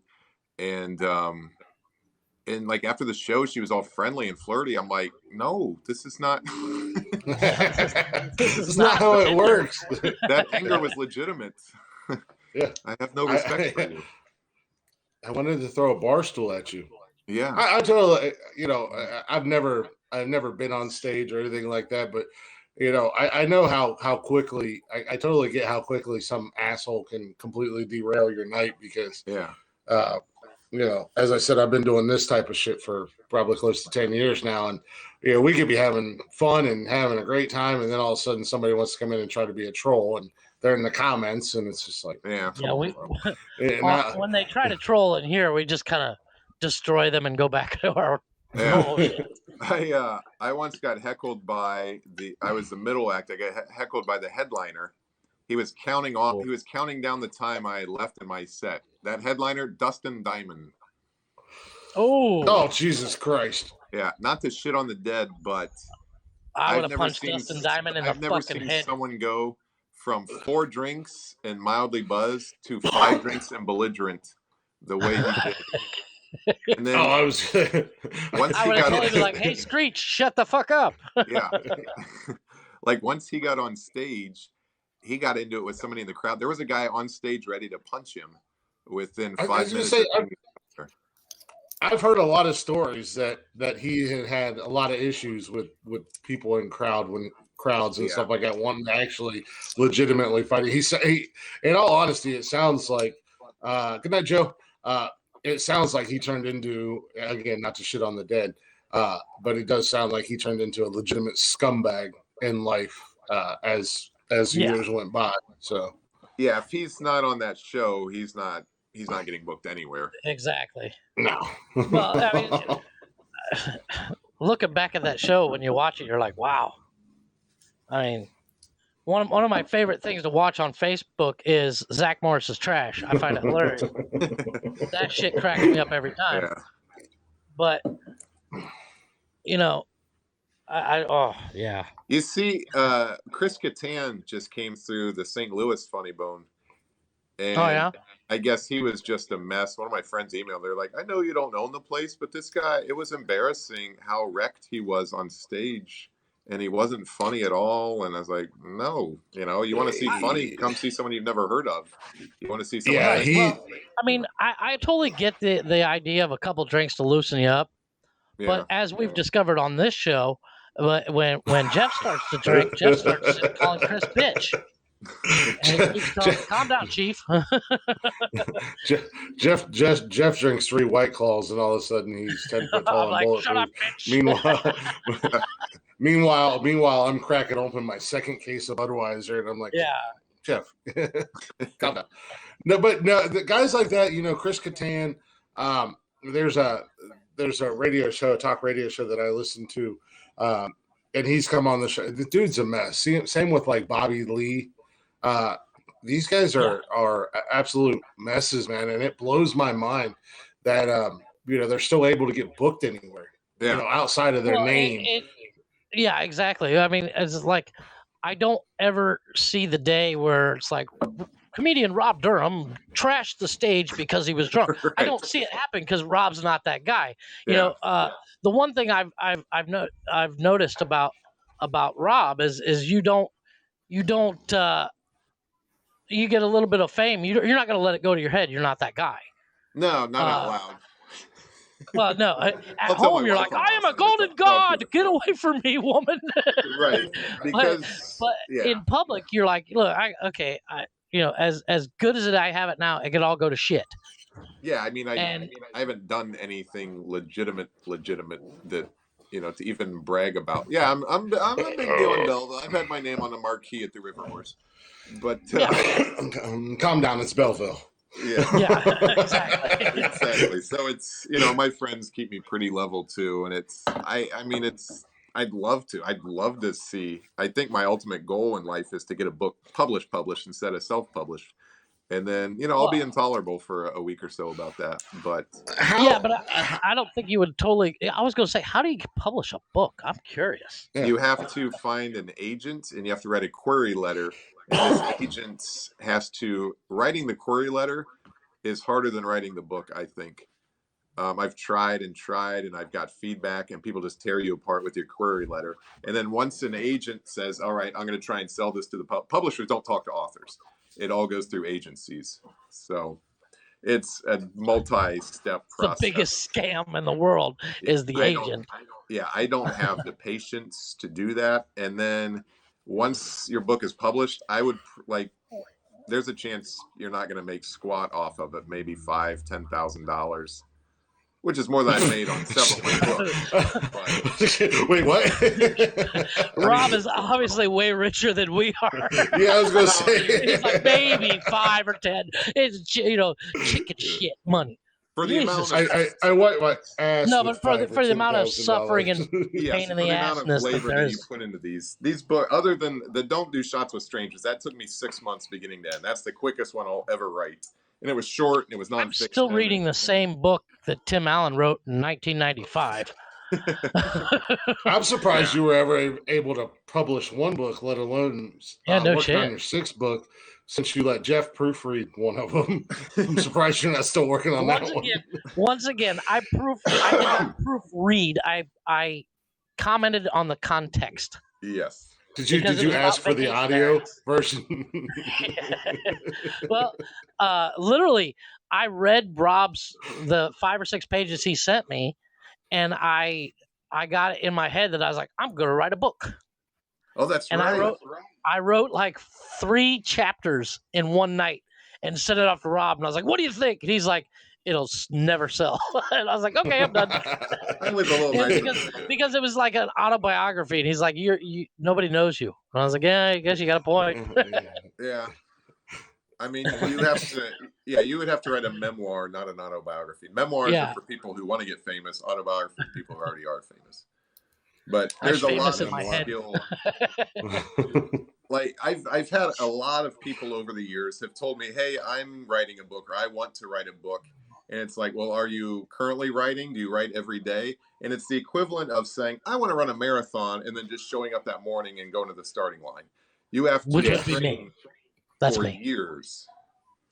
And I blogged my entire 20s, and I still write a blog every other day or so, just to keep that muscle going. Right. So it takes, and I've got high school students that are trying to write books, and I'm like, you're going to look back at this in 5 years and laugh, but I commend you for trying. I don't say that. You're a dummy. Stop writing. Yeah. Give up now, kid. Right. Well, I mean, you said you teach literature, so I mean, it's got to be for some of the kids, not all of them, but some of the kids, it's got to be as aspiring, and it's got to kind of, those that say they want to write a book and start writing a book, it's kind of push them over that initial step. Because for instance, how long did it take for you once you got the bug where you wanted to become a comedian, you wanted to do stand-up? How long did it take for you to actually take that initial step of getting on stage? And did you have somebody that kind of kicked you in the ass? Yes. I think about 2 to 3 months is what it took before I saw that first open mic when I was a doorman at the Funny Bone. They had a Monday night open mic of amateurs, and I was like, I can be as funny as these guys. And then I talked about it, of course, as everybody does. And then there was a comedian named Rod Paulette that, he's like, are you going to do it? You going to get up? I was like, yeah, I'm going to do it. And it finally took me till February of 2000. And I was like, hey, I did it. He's like, it's about time. I was like, yeah. Okay. well, that definitely did not go as well as I played it. I was actually, because, I've talked about this podcast for years, wanting to start a podcast. As I said, I've done the live streaming thing for many, many years. And, I'm not super famous by no means, but I have a following. I don't call them fans, because I've become friends with pretty much everybody who, has ever, watched my lives, come into my lives, or anything like that. I've actually legitimately become friends with them. But, and I've talked about it for years and had a lot of people pushing me and saying, just do your podcast. And I was always afraid to take that final step. Yeah. And it wasn't actually until I met my fiance, and then this goofy little bastard in Mexico came back around, and we started talking again, because, we've been friends. We've mentioned it several times. We've been friends now for close to 25 years. And we haven't always talked, but then, him and I started, after I made him mad, he got all butthurt one night. But he came into my live, and I didn't know who he was because he had a different name, and he started talking to me. Yeah. And then I didn't know who he was.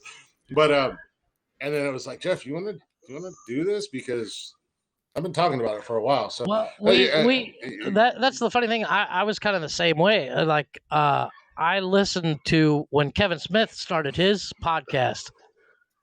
He made it sound, he kept saying, oh, we got to bring in a sponsor. If somebody wants a sponsor to keep the lights on. And I was like, well, if Kevin Smith can't fucking keep it running with all his money, I'm dead in the water, So I always wanted to do a podcast, but it was like, I don't want to do it by myself. And then, Chris and I reconnected, and it was like, if you could see our messenger, like not a day goes by that I don't forget my phone is across the room, and I look at it and there's like 12 messages there. Oh, Chris said something, and then we'll end up, we literally talk all day long every day, and then do a 2 to 5 hour podcast twice a week. 2 to 5 hour. Yeah. Well, but no. So, but then you got people like yourself who you get that bug. Now I've had the radio bug since I was 19, 20. Yeah. And I've had a couple opportunities, but I've walked away from them and turned them down. But you get guys like you. I mean, you're like, I want to do comedy. Fuck it, I'm going to get on stage and I was trying to impress the a effort. girl. Well, there's that. Well, I was not in a position to be. I was not trying to impress any girls or anything like that. I was actually, it was my ex-wife who kind of put the kibosh on both radio opportunities that I had. Yeah. But then it was my fiance when I met her. She was like, "You keep talking about this podcast, do it." Yeah. There's so many people that they say, and I used to give advice. Oh, here's how you publish a book. But I'm like, if you finish the first draft and get back, 99% of the time they never finish the first draft.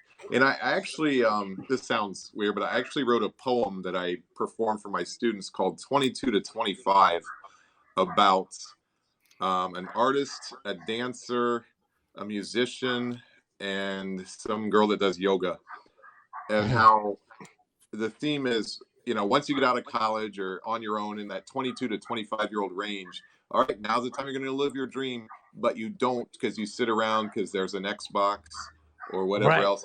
Nobody gets around to doing. You have no work ethic at that age either. No. Well, that's the reason I didn't clean my apartment today, because my Xbox was calling. Yeah, well, There you go.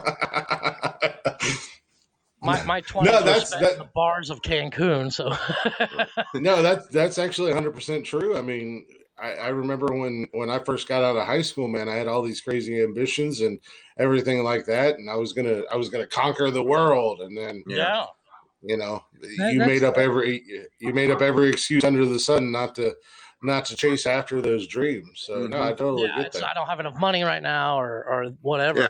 And it's a daily battle just to get myself to sit down and write sometimes. Or, right now I'm going through the 6th draft of this book, and I've got it. It's 201 pages. I have to go through with the pen and mark everything I want to tweak and change on that. Then I have to go through and basically put out a 7th draft. And that's not fun. First drafts are fun. Of those 201 pages, how many pictures are there? There's none, because those are about 181 pages too long. Yeah, exactly. Well, I mean, if I were ever to put out a book, it would be like, this is my Instagram book. It's just pictures. They tell a story. Yeah. Now there's a bit of a cathartic feeling though from the books that I write are books I wish I would have had to read when I needed them at that point in my life. So this one is about my 20s right now, and it's about a guy that thinks he's been with one girl and thinks, well, I should marry her because that's the only girl he's ever been with. And, see how many people make that mistake. And I was like, boy, I didn't get married at 25, but every girl I dated at that age, I was like, well, she's got to be the one for me to even date her. And, you know how stupid you are when you're in your early 20s. Well, I maintain, I maintain the something I tell my wife all the time. My wife is 14 years younger than me. And she is she's 28. She turned 28 this year. Jeff didn't. I was gonna say Jeff can't see it, but yeah, you got. I was feeling pretty good about myself with my fiance being 10 years younger than me, and then Jeff's like, "Oh, my wife's 14 years younger. I met her when she was 8." One thing I tell my wife, she's in her 20s, and being in her 20s, she gets mad at a lot of things that I'm like, that's unimportant shit. Yeah. And I said, you know what? When you hit about 35, you're gonna wake up one morning and go, wow, all the shit I bitch and moan about, I don't care about anymore. Yeah. And I maintain that it's about that. Right about 33 to 35, 36, that one day you wake up and you're like, aha, I get it. Because in your 20s, you think you know it all. In your 30s, you go, I don't know shit. In your 40s, you go, I really don't know fuck all. Yeah. I don't know. I look back at my Facebook memories every day, and I'm like, what the hell was I posting 12 years ago?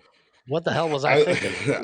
I look back at my Facebook memories and I look back at my Facebook memories and realize that I could never be in office or coach a NFL team at this point.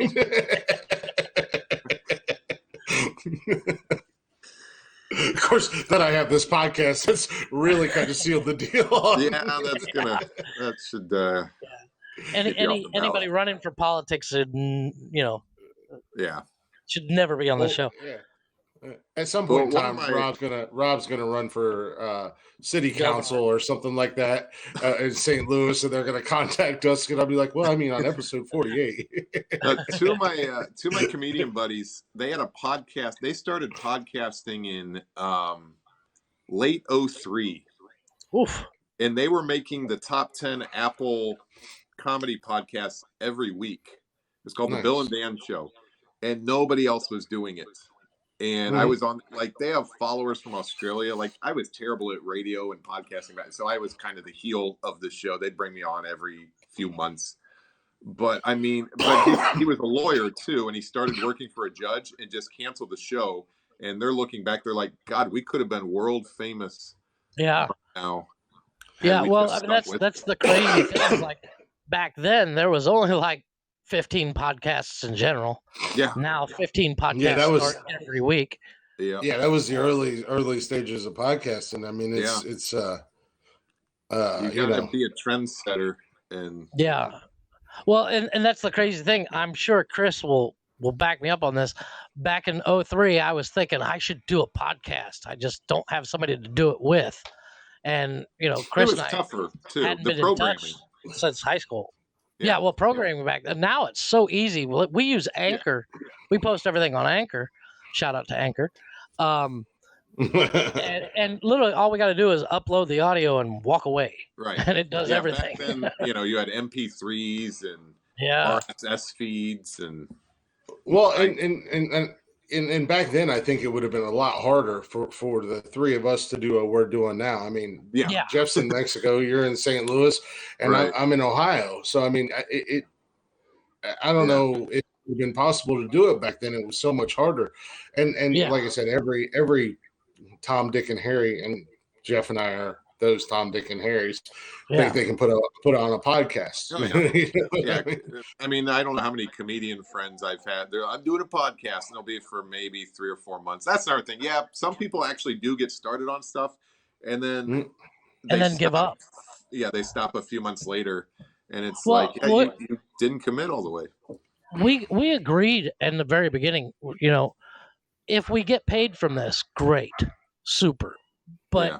we realized really early on, we actually really enjoy it. We actually have almost, we literally, this weekend was like the hardest weekend. Thank God I was sick because I woke up Saturday morning going, fuck yeah, it's podcast day. And then I was like, fuck, we're not doing a podcast day today because it's Chris's birthday tomorrow. Fuck, I'm going back to bed.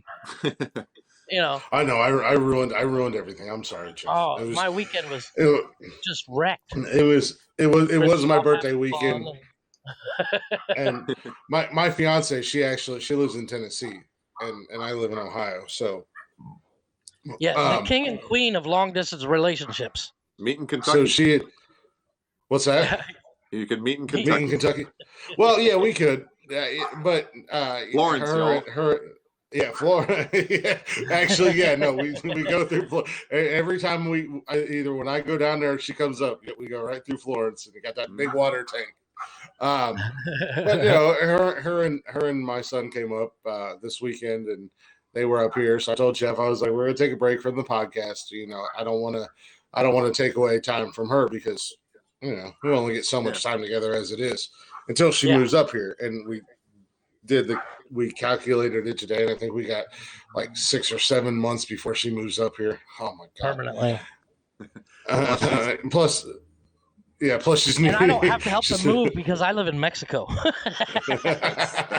No, well, and that's the other thing. Best You don't have excuse to worry about helping her move because my pops and Joe, my stepmom, they're so excited for her to move up there that he's like, just give us the date. I'll drive the dually and the trailer down. Right. Any reason for Pops to drive that fucking truck? Yeah, right. My pops has a brand new Ford dually F-350.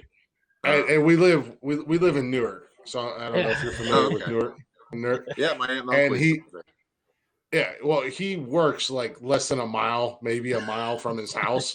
Yeah. so he literally fills up the tank in his dually like once every 3 months. Oh, Yeah. If he drives it. yeah. Yeah. But Or he'll take that stupid Can-Am or one of his other toys. Oh, Summer said you wouldn't help anyways, Chester. You'd carry No, one I box wouldn't. down the stairs and be dead. That's So right. I did have one kind of a curiosity thing. Have you ever had any of your students come to your show, whether all the time. current students or after they graduated? Both. Actually, I get more students that come out than fellow teachers now. Oh wow! Is it awkward at all, or is it just like or do they know you at this point? They kind of know how I am, and there are some sexual jokes in there. It's more former students that have graduated. Yeah, Right. It sounds like outside of the couple sexual jokes here or there, and maybe some innuendos. It doesn't sound like your personality from teacher to comedian really changes it's a whole lot. It's the same voice. So no, I think they have a new respect for me when they see me there, because they're like, okay, he kind of, maybe we should be laughing at his jokes in class instead of just staring at him. Well, they should laugh at their parents your come jokes. Out. Yeah, they should laugh at your jokes in class, because maybe it'll help them with their grade. Yes, exactly. Especially if that fat dummy that thinks he's funny, wants to crack jokes. I've had 3 former students get up on stage and perform. One of them I'm still mentoring. He's a senior at Mizzou, Austin Woods. I've had him open for me twice. I've paid him to open for me, so he's gonna continue and do that. I think the fact that you're writing your 6th book and that you teach creative writing, if I'm correct, is what you were saying. Yeah, that would be like the most, because I know the teachers I had. I can only remember like 1 or 2 that were like inspiring. I had in Tom Tenney wasn't very inspiring. Tom Tenney was not inspiring at all. He inspired me. He inspired me to find a different career, but no, but like I don't remember in the second funniest thing you've ever said. At elementary school, 6th grade, there was a history teacher that she literally went. Miss Carlin. Carlin, thank you. Yeah, she passed away a few years ago, unfortunately. Did she really? That's terrible. But her class was my favorite class, because that woman went everywhere. Like, she'd been to Egypt. When she talked about Egypt, she would tell stories. Yeah, she had to wade through the Amazon. Yeah. Oh, I had a teacher like that. And she drove an IRZ. Remember that? She had a badass whip. I had a teacher like that when I was in junior high. When he was in college, he had actually bought stock into Nike and Pepsi. So every day, because he didn't have to teach. Like, he was one of those guys that had more money than he knew what to do with. He taught because he loved it. Well, we had the same thing. We had Mrs. Jones. But every day he wore Nike. I mean, from head to toe, he was in Nike gear. And he was always drinking some kind of Pepsi product. But he was like that. Super cool teacher, traveled all over the place. This is a guy who wrote me a pass when the Reds were in the playoffs one year, so I could sit in his class the entire day and watch baseball. Him and I watched baseball together, because he was a Reds fan too. Yeah. And they were in the playoffs, and they had a game like on a Wednesday early afternoon. He was like, "We're just going to write you out the rest of your day." Oh, that's cool. But I mean, what I'm saying, I mean, just like that. I mean, those are the kind of teachers that I'm sure you are, Rob. I mean, you're the kind of teacher that you would entertain while teaching. Yes, that was the great thing about Mrs. Carlin. And Mrs. Jones was the same way. Her parents owned Jones potato chips. Oh, that's right. Yeah. And I mean, we were never lacking in Jones chips. But the one great thing about teachers like that is it's inspiring. Like, if I had Rob as a teacher, I would be like, this motherfucker, he's been there. I want to be a writer. This is the guy's class I want to be into. This is the guy's class I want to pay attention to. And sadly, it seems like these days, and that's kudos on you, Rob. There's not enough teachers that are like that anymore. There's not enough teachers out there who really seem like they care. I mean, I remember when I Yeah. grew up, I had a handful of teachers that, in all honesty, now we had those couple teachers that were assholes, but I had a handful of teachers I remember going through school, and I still remember to this day, who literally, had it not been for them, I would have never gone Graduated. through school. Yeah, graduated Yeah. or anything like that. The only reason I passed, it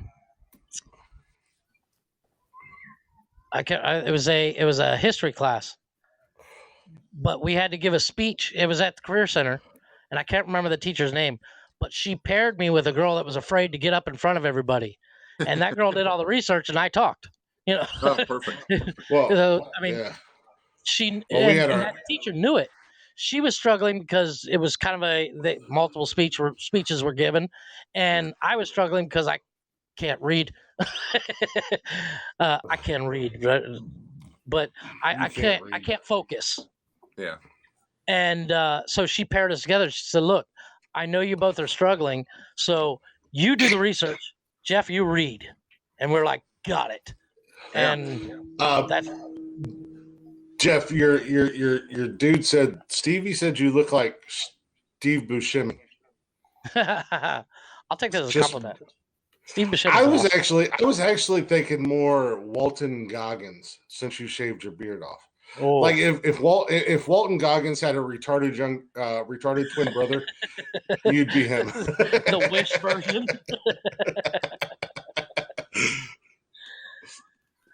Oh wait, she sent me a pic, and she sent me a pic, so that means I can post it on Facebook. Thanks a lot. Oh God!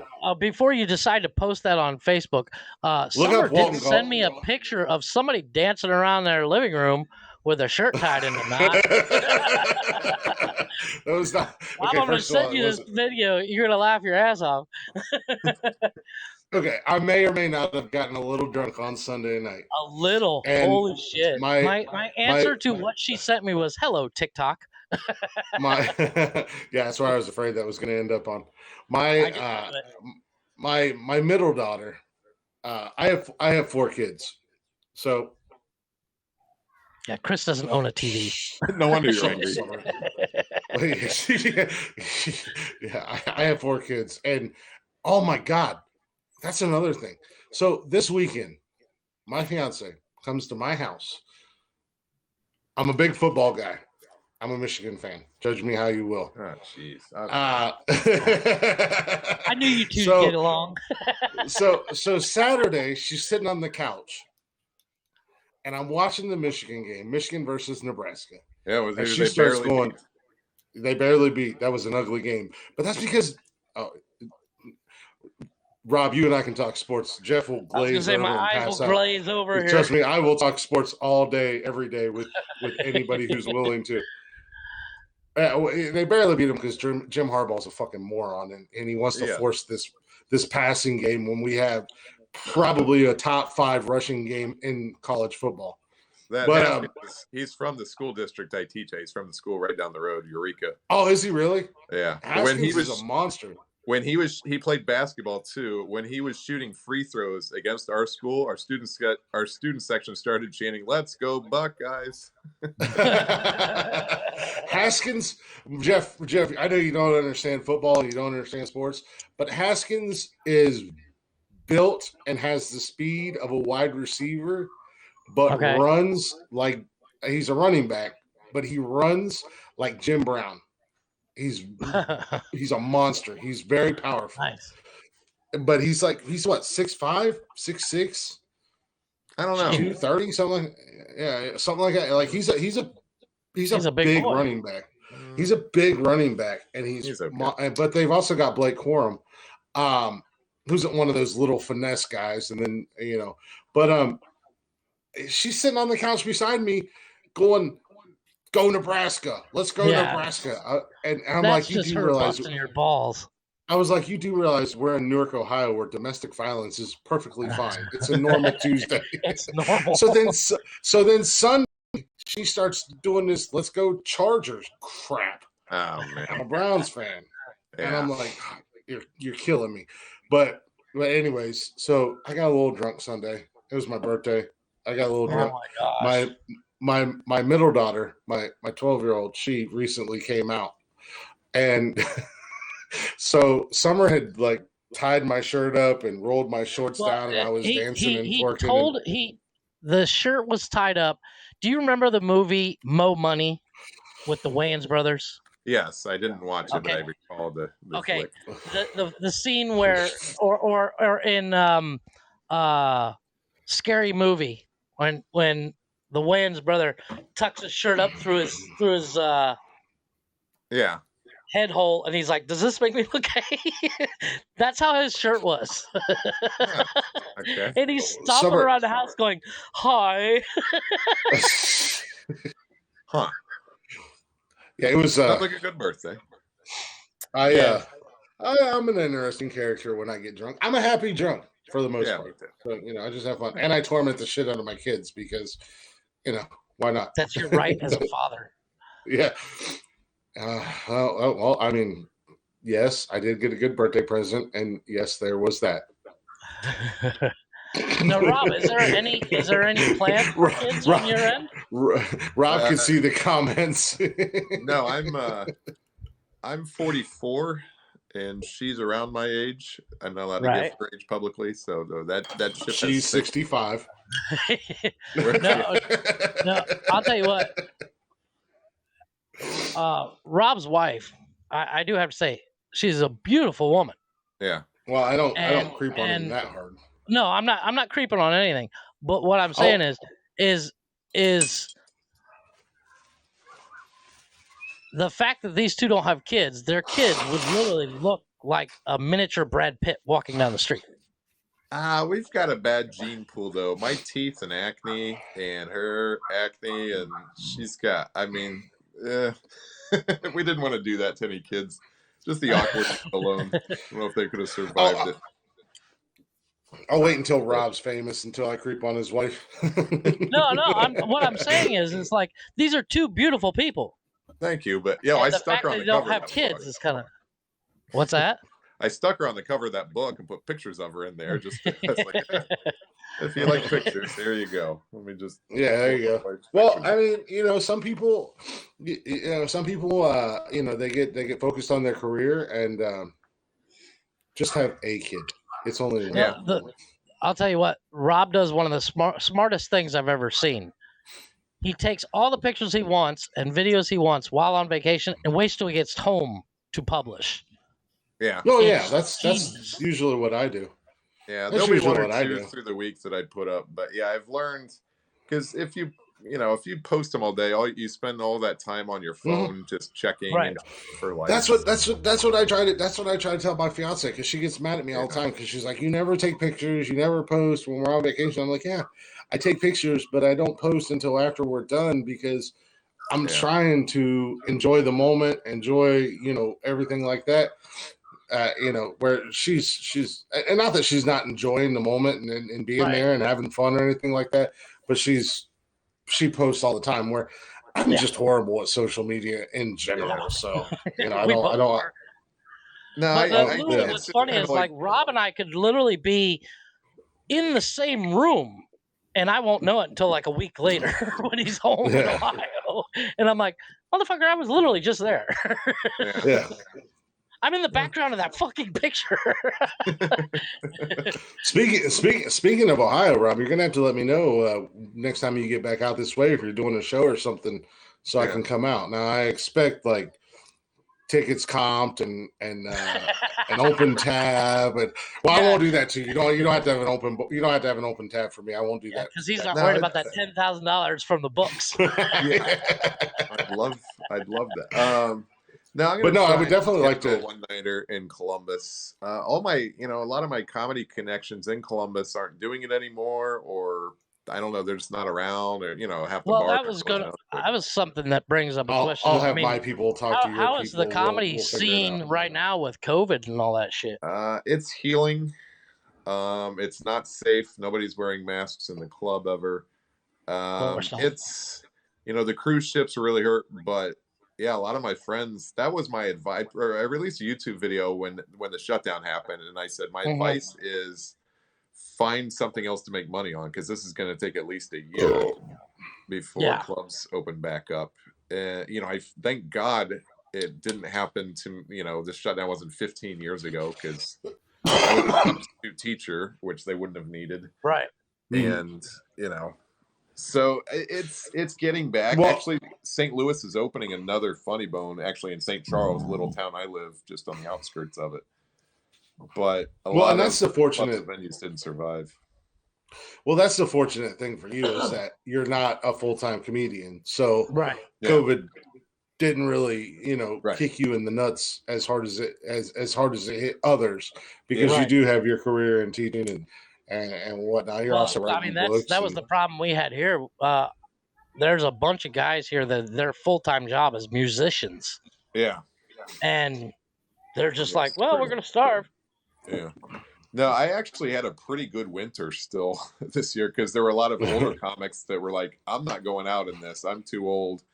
Do you want my gig? Like, Rob's going, I'll take the gig. I'll take the gig. And these were like lucrative. I'm like, I should charge more. You guys are making a ton more than me every night. So it got me to up my price range. Let's say, hey, you gotta know the system. You gotta know you need a new manager. Not only can I be your manager, I can also be your head of security. There you go. No, that's what I'm for. Waiting for that. If they don't pay you what you want, we'll have a chat with them in the back room, and they'll give you what you want money wise. I got an old school mafia mentality. You know, sometimes a good conversation goes a long way.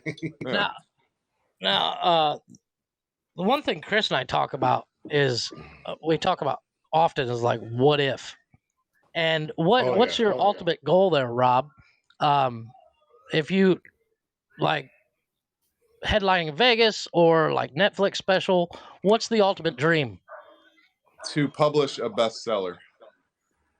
So I would rather as opposed to than a famous comedian. Okay. See, there you go. Because didn't see that one coming. Yeah, I mean, you still have to travel as an author, right? But it's you do all the work. You can do work with your pants off. You know, all your writing. That's true. Whatever. And that's the joy of this podcast is I don't have pants on right now, so you know. comedy. I've been doing it 20 some years, and it does, like last week. That Saturday, I had to drive an hour and a half through winding roads. You know, I was on the interstate for maybe 40 minutes, but the other 50 minutes was just those back roads. Here come the deer. And I was like, oh, this is not fun, but it was my best paying gig I've had all year. So, and once I got on stage, it's like, oh yeah, this is fun, but it feels like driving to work. People are like, what do you do it for now? It's the money. I'm a completely jaded comic, and not to name drop again, but I wrote in my book, and it's kind of cool. I got to show him. It was 2003. I got to work with Bobcat Goldplate from Police Academy. Nice. Oh, how cool would that be? I love that dude. He's a very intelligent. And between shows, he had his reading glasses on, and he was reading a book between shows with glasses on, and he's like, "Sorry, I'm not much fun. You'll understand someday." And right. 2 or 3 years ago, I opened for him at the St. Louis Funny Bone, and I showed him that part in the book, that anecdote, and I was like, I get it now, dude. He's like, see? He's like, that's so funny. He's like, sorry, it was so boring. I was like, no, I completely get it now, because I don't, I read books between my shows too. And it's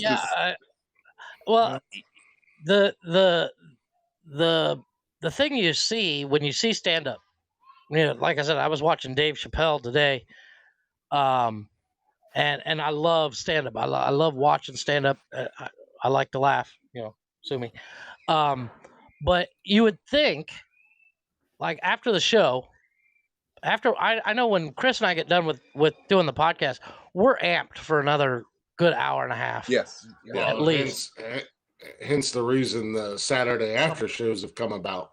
Yeah. We've literally done after shows that are longer than the podcast. We don't necessarily.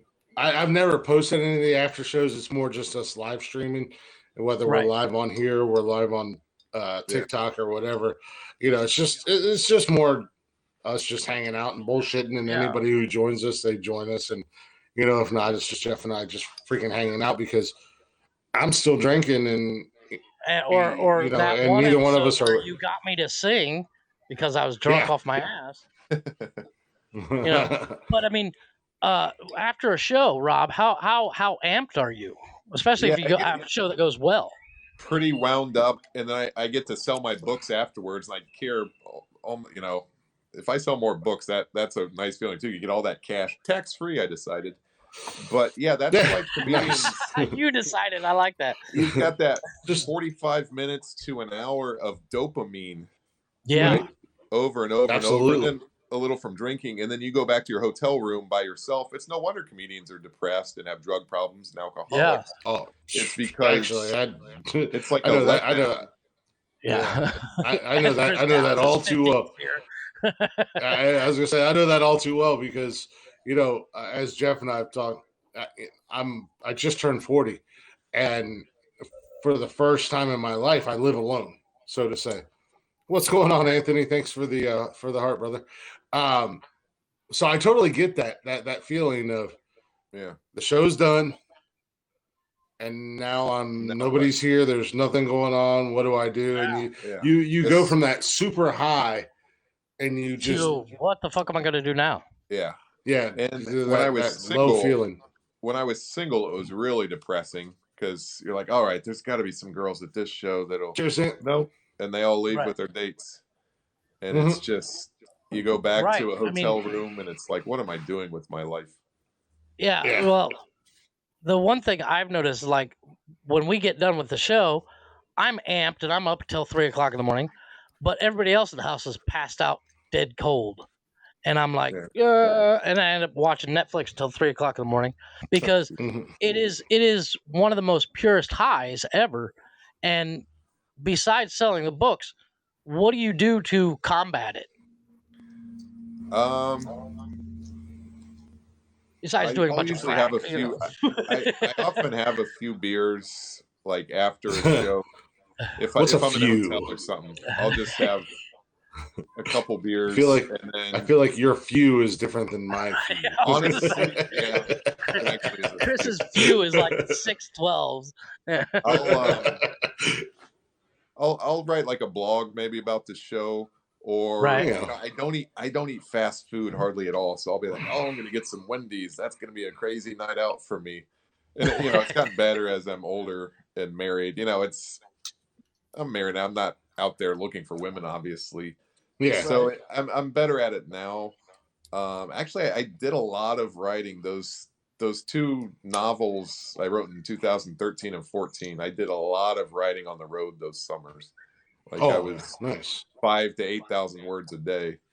Holy crap! Oh wow! Yeah, I guess that would be a good way to combat it because you're amped. You might as well do something constructive. I mean, my wife and I spoke about it a while back. She hates podcast day because she can't spend time with me. But it's the one thing I tell her is like, babe, I'm in the same room as you. It's not like I'm at the bar drinking, and it's probably a good thing that we do the podcast remotely because I don't think Chris and I would ever stop. Right. Oh yeah. If we were in the same room, 12 hours long. I guarantee. Well, I mean, and we would both the podcast would end, but we'd end the podcast, but then we would just be hanging out. Like, we could go live again. Yeah. We'll just hang out and drink. I got two real quick hitters for you, Rob. Anthony in the chatter's box. Question here. Yeah, he asked if politics. Now we don't really jump into politics here. Yeah. We try to avoid it at all costs. But he asked if politics was killing comedy. And then I would like to know, does your wife travel with you? Does she go to these shows with you and stuff? So when we first a couple little quick hitters for you. Let me address the politics thing first. No, I don't think it's killing it. People actually call the funny bone and they're like, is it just going to be, bashing a president or do it? And they're like, no, it's not, because, especially in the Midwest, your crowd is half and half.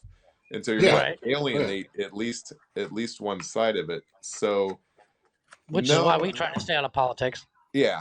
yeah, it's in entertainment. If you have a microphone and you want to talk about it, that's fine. And a lot of comics, I know Jimmy Dore is a celebrity now because of his political stances. I think his Yeah. stuff is just YouTube.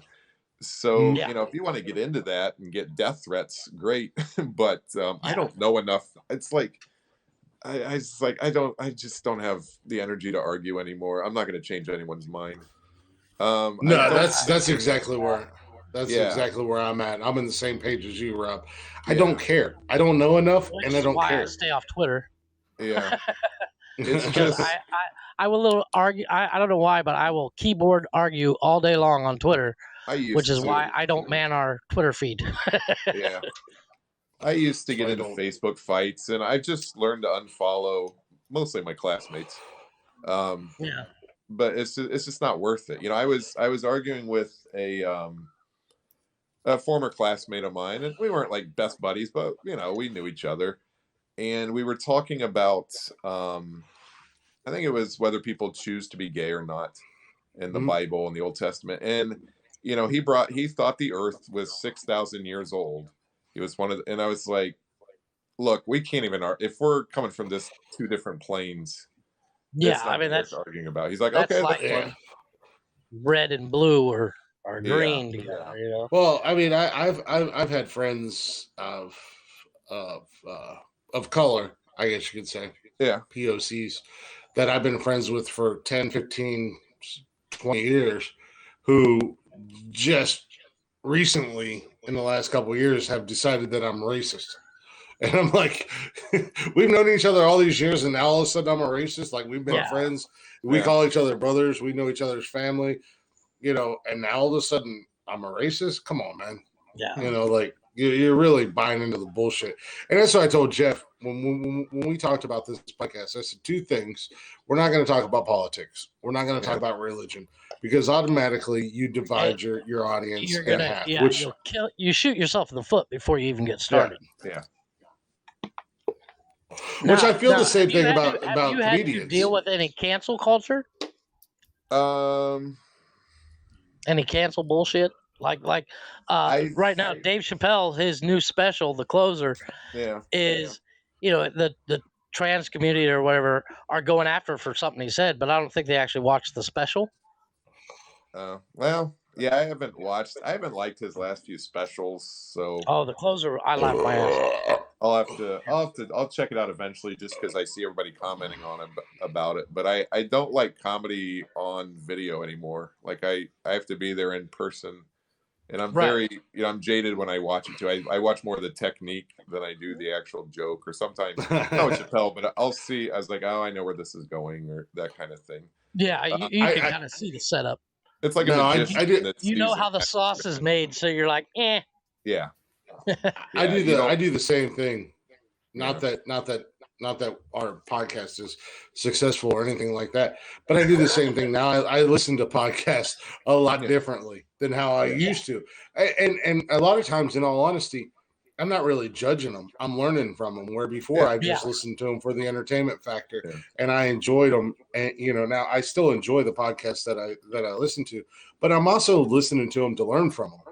And see what they're doing, and seeing if we can tweak it. I don't judge anybody. I don't judge other podcasts, because the podcasts that I listen to are very successful. And I understand that we're still babies in the game. We're still trying to figure out our identity and what we're doing exactly. Yeah. No, the one time I have XM radio, and you fancy. Yeah, I wet my ass with $1,000 bills and listen to XM radio. Elevate my feet, peasant. The only time I listen to comedy is when I'm driving home from a gig. If I have like a 2-hour drive home, but even that's depressing, because it's a lot of comedians that I know personally, and I'm like, oh man, they're so much bigger deal than me. Right. Like, do you guys know who Nikki Glazer is? Yeah. Oh, yeah. Yeah. When I moved to St. Louis, she was just an open micer. I'm friends with her. Oh, really? No, now she's this megastar. She did She's shows. huge. Name dropper. Excuse me while I name drop. He was that's 3 if you're keeping score, I think, on my name drop. Yeah, I was gonna say What- that's the third one. One time I threatened to choke slam Rick Nash's brother and throw him out of the club. Does that count as a name drop? I was a bouncer. Bob Saget told me that Robert De Niro told him never to name drop. So That's 4. it's a 2. I think, Jeff, your other question though is, does my wife ever travel with? Yeah, I was curious if your wife ever travels with you, or not all the time, but every once in a while. When we were dating, she came out to some one-nighters in nowhere, Illinois, and she was severely disappointed. She's like, I thought it was going to be like, what's that NFL show The Rock is on HBO? Ballers. Oh, yeah. He's like, I thought it was going to be like that. I was like, yeah, people doing cocaine off a stripper's ass. No, it's a pitcher of beer. It's a pitcher of beer at the end of the night and crying in the car. Basically, much like my fiance, she was like, "It's a good thing you dick me down good because you're really not that funny." Yeah. No, my wife, she'll come out, and she brought some friends out actually to my last show, and she's like, I still get nervous for you, but she loves it. Nothing turns her on more than if I have a female heckler and I put a female heckler in their place. Nice.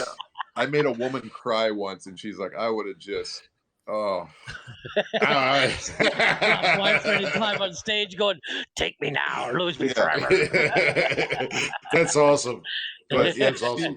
she knows my act pretty well, and she would never get on stage ever. I dated a girl once, my first girlfriend in my 20s. She actually emceed a show for me once. She's like, I've written some jokes. I was like, all right, here's a joke. And the only joke that worked was the one I wrote for her. But, Oh, Jesus. No, I know how that goes. I mean, with the whole streaming thing that I do, when my wife, after my wife and I split, I started dating an ex-girlfriend from high school. Yeah. And she would come on my streams because she's like, I can do it better than you can. And then it just turned into a whole bunch of dudes being like, show us your boobs, twerk for us. And it was like, yeah, you're not entertaining. You're just another random whore on a live camera. Yeah. Well, yeah, I mean, that's the one advantage we have over girl streamers is guys are watching their stream for the occasional nip slip or something like that. We literally have to work at actually being funny. Yeah. It's very easy for a girl to become famous in a thong. Yes. It's very hard for a girl to become famous for what she's saying. Yeah, I've seen like the female comedians in the 80s and 90s and even early 2000s. They had it rough. They were disrespected, and they absolutely had to share a condo with Louis C.K. But watch me jack off.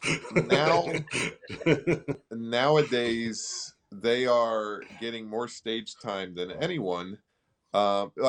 Jamie Foxx. The reason he named himself Jamie is because when he'd sign up for open mics, he knew they would put him on stage because they thought he was a girl. Huh. Oh, wow! Well, really? Yeah. Mm-hmm. And I mean, there are a lot of female comedians. What's that chick? She's got. I feel like specials. I feel like 10, 15, maybe 20 years ago, April Macy or Whitney Cummins or which she's kind of got a porn star name, or what's her name, Liza Schlesinger. Yeah. They would have never gotten a chance in hell, but now, I mean, but these girls are funny as hell. These women are hilarious. Yeah. Oh, I love April that Macy. that one girl, what's her? I can't remember her name. It's she's got a Netflix special. One of them's called Elder Millennial. She's hilarious. Isla something. That's Liza Schlesinger. That's her. Yeah. She's hilarious. Some of them I think are funny, and then there are the occasional some of them you watch and you're just it's cringeworthy. Like, no, you're just looks. You're only looks. Yeah. No, there's I think the But- funniest female comic of all time, I think, is Maria Bamford.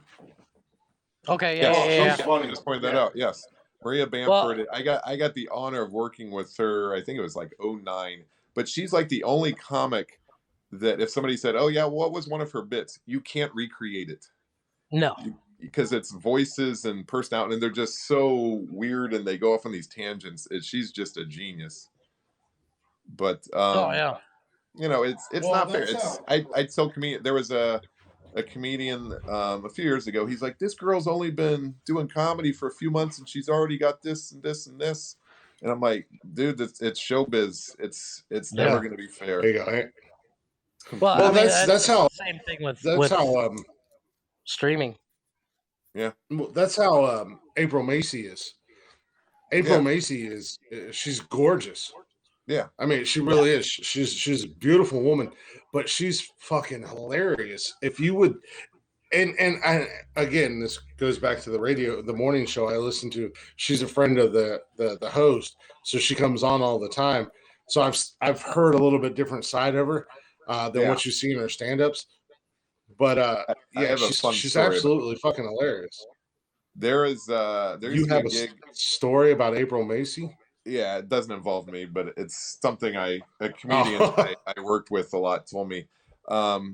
She used to do a gig out at Lake of the Ozarks. It's a Wednesday night gig. You get this cool hotel that faces the lake, and it was called the Blue Room City Grill. And there's usually I've actually heard her talk about that. Yeah, she like every time I'm there, they have her poster up. Like she's constantly. I mean, why would you leave it up after you put it up before? And so I guess she was there with this comedian, or she's telling this comedian, she's like, yeah, I mean, the owner, you know, we were on his boat for like 3 hours, and then he wanted to do lunch, and this and this and this, and then we wanted to go shopping. And the comedian's like, I've never even met the owner. She's like, really? She's like, we go on his boat every time. It's like, yeah, you get all this extra shit because you're hot. Whereas these guys, we sit in a hotel room all day waiting for a fresh coffee. So or you go to Side Splitters and bumfuck nowhere, and you're staying in a condo where 500 other comedians have stayed in, and they haven't cleaned it once. But no, I mean. But somehow do you like Silver? I do like Sarah Silverman. I like her more as an actress than a stand-up. Yeah, I was going to say the same thing. She's better as an actress. She had a show with Seth Green where the characters were puppets. It was on Fox for like a season. God, I have the DVD of it too. It was so funny. She played like the bitchy boss on it. I think I know. I do remember that. I can't remember what it's called. That was such a funny show. It's one of those little ahead of its time. Yeah. Well, somebody I actually found really funny was that I can't remember her name. It's I want to say Abby Wong. She's got Ali Wong. Yes, thank you. Oh yeah, Ali Wong. She did that. Always Be My Maybe. She's a hilarious actress too. I remember wasn't she on like Last Comic Standing early on or whatever too? I think so. Well, one of the funny guys that was on Last Comic Standing, one of the only people that had me laughing audibly on Last Comic Standing was the black guy Bowden, Alonzo. Thank you. He's been in my car. That dude is hilarious. We did a sounder. On my webpage, I used to have famous people who've been in my car on my webpage. No, but Alonzo. That show, by the way, was Greg and Bunny with Greg the Bunny. Yes. Yeah. Yeah. She's got the only problem lately for shit she said on her podcast. Yeah, the only problem I have with Ali Wong is that she seems to play into the Asian stereotype to get more attention and stuff like that. Yeah. Yeah. Well, I mean, sometimes that you take, not to defend, but sometimes you got to take the advantages you got. Yeah. I have too many jokes about teaching, but it's what I know. So yeah, well, I remember seeing a movie or a sitcom or something where a pizza delivery guy wanted to do stand up, and he spent the entire time talking about why it's a circular cut into a triangle and put in a square box, and it was like, of course he got crickets. Yeah. But Well, you're I supposed to take. think no matter. Yeah, I was gonna say, I think no matter what you do, you take from what you know. You have to learn to Diversify. separate. Yeah, exactly. I was going to say weigh the scales, and I was going to do hand motions, and not everybody can see that because a lot of people will listen to this after the fact. But you've got to learn to separate the two. Yeah, You can put in one of the best examples of that I've ever heard was Eddie Murphy told a story once when he was like 15, got up on stage at an open mic, and they're like, he's like, I want to do stand up, and everybody's like, do it. And he's like, I don't know what the hell I'm going to talk about. I'm fucking 15, and they're like, talk about what you know. So he sat there and talked about taking a shit. Yeah. He's like, you ever have a problem when it splash up on your butt? And it obviously worked for him. That was the most stereotypical racist really black voice you could ever do. What I'm can I glad say? you could join us for the podcast after your Klan meeting. Actually, it's after the podcast. But sorry. I think he was even younger than 15. I think he was like 10 or 12 or something like that. But he was talking about, he literally sat there and he did 10 minutes open mic about taking a shit, and he said the place was rolling with laughter, and he was hooked ever since. Yeah. Some people have to write and say funny things, and some people just say things funny. I think right. It's tough to, I'm just now learning how to be a storyteller on stage. I've got a few little shorter stories that I'm trying to build up, but I've never been much of a storyteller, even though I write books. I just get right to the point, and I don't have the good build-up sense of it. But speaking of go ahead. Speaking of storytelling and timing and stuff like that, how hard was it to get like your timing down? Because Jeff and I will come on here and we'll go on tirades or rants and whatever, and we'll tell stories. But there's no timing to it. We just tell the story. Or Jeff will spend 3 hours telling a story that could have taken 2.5 teach minutes. You about build up because I can stretch a story. But how hard was it? But how hard was it to lock in your timing? Timing isn't. I think it's kind of almost an overrated term in comedy. You tell the joke, you tell the punchline, let them laugh, and then actually, no, maybe I should have paid more attention to it. I tended to step on my own laughs because for so many years I only got to do 10 minutes at a time or something like that. Right. Yeah. So you're trying to get everything in. Slowing it down. Once they're like, all right, you're going to do 35 minutes. I was like, I was patient that night. What's really tough is doing a Sunday night show, because your Friday and Saturday shows, you do 2 shows Friday, 2 shows Saturday at most clubs. You used to do 3 on Saturday, and they're all busy, and they're the best shows of the week. And then you got that calm Sunday night with maybe a third or a fourth of the amount of people, and all of a sudden you don't have that 10-second laugh. It's a 4-second laugh. Right. And all of a sudden. Well, I mean, but even you got the timing of telling the punchline. I mean, it's like, you got the and then boom, and then you tap them on the forehead with the biggest challenge. What helps people is it takes years, at least for me. With I don't do as many shows as a full-time comic, but you have to be able to tell that bit in autopilot, so that you can think about eye contact, pacing, hand gestures, voice inflection, voice volume, and speed. And that's once you have a joke. You can take into effect the playing with the mic of I knocked on the door. Yeah. Kind of thing. I experiment with different voice inflections on jokes and things. And when it's a very high energy crowd, it's really easy to bring that energy. When it's a low Right. energy crowd, it's like, okay, time to just plow through this. But Yeah. it's Well, you know, it takes years. Like, you know, they say it takes 10,000 hours to master anything. I'm nowhere Mhm. near that, but I can tell I'm a lot closer than I was even 5 years ago. yeah, exactly.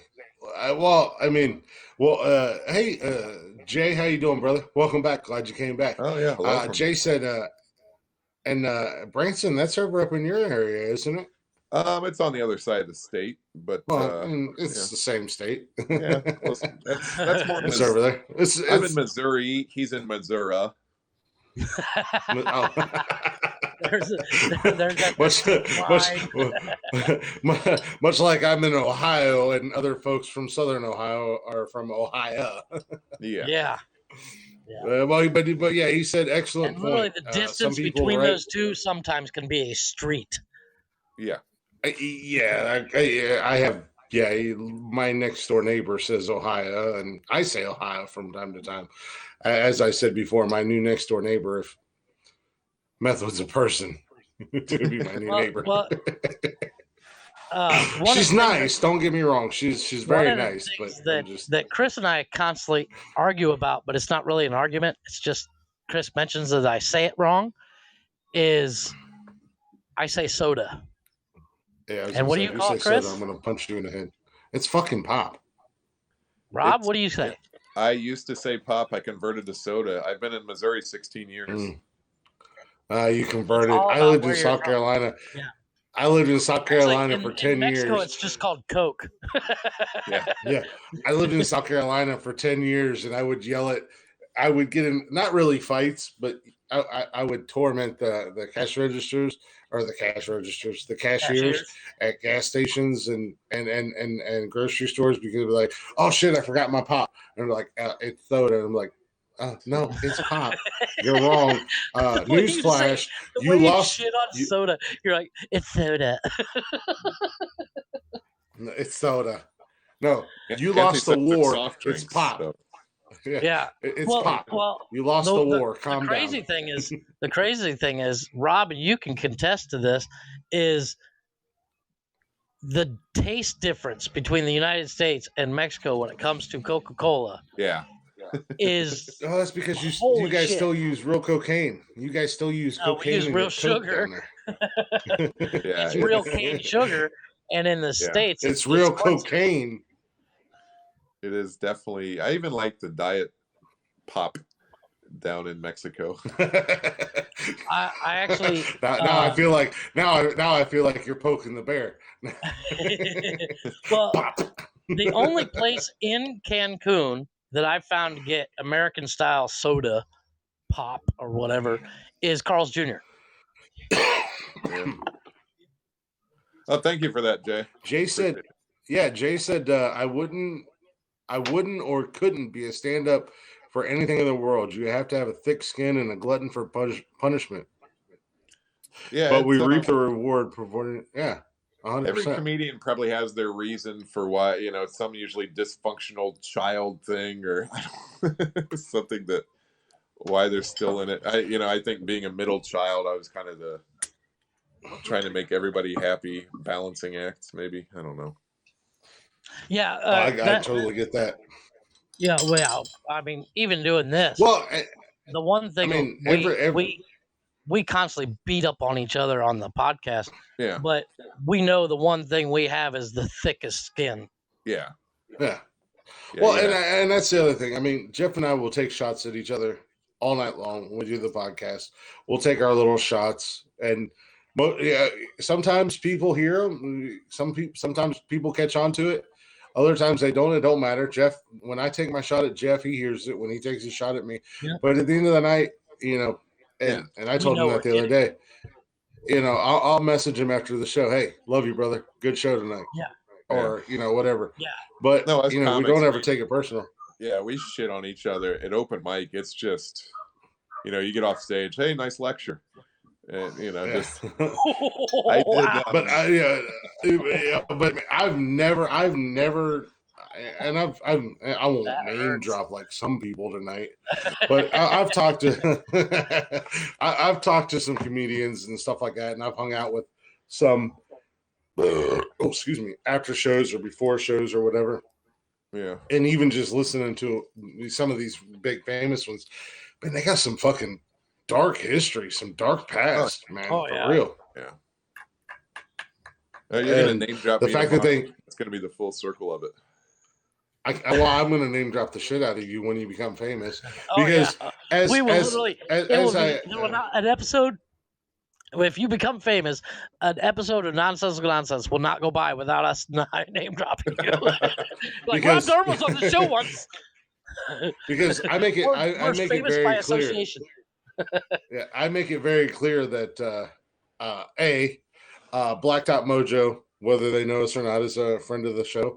Yep. But Rock Lee from EDM Combat is my Who brother from another mother of a different color. But when that kid blows he's up, way famous here than us.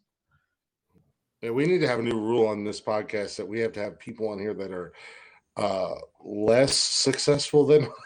I know. Because What the we've had Rob two and guests his in rich there. ass, and then Rock Lee with his 50 million followers on TikTok or some shit. Yeah, you got Anthony's Rob running wiping his material on ass. I've written What's that, Rob? Anthony's running material on us here. Yeah. And Yeah, I just seen that. I've written an entire joke routine about how some of my pet peeves. I talk about the saying "Have a good one" is the most incomplete sentence ever, and how I hate it. Well, words are hard, and I know I just butchered that, but no, his have a second good one. premise That's here is it's got some potential. Hand dipped ice cream. I would hope that you used your hands. Someone dipping with their feet. I would say with that, Anthony, is don't even mention the feet. Like, what other body part are you dipping in there?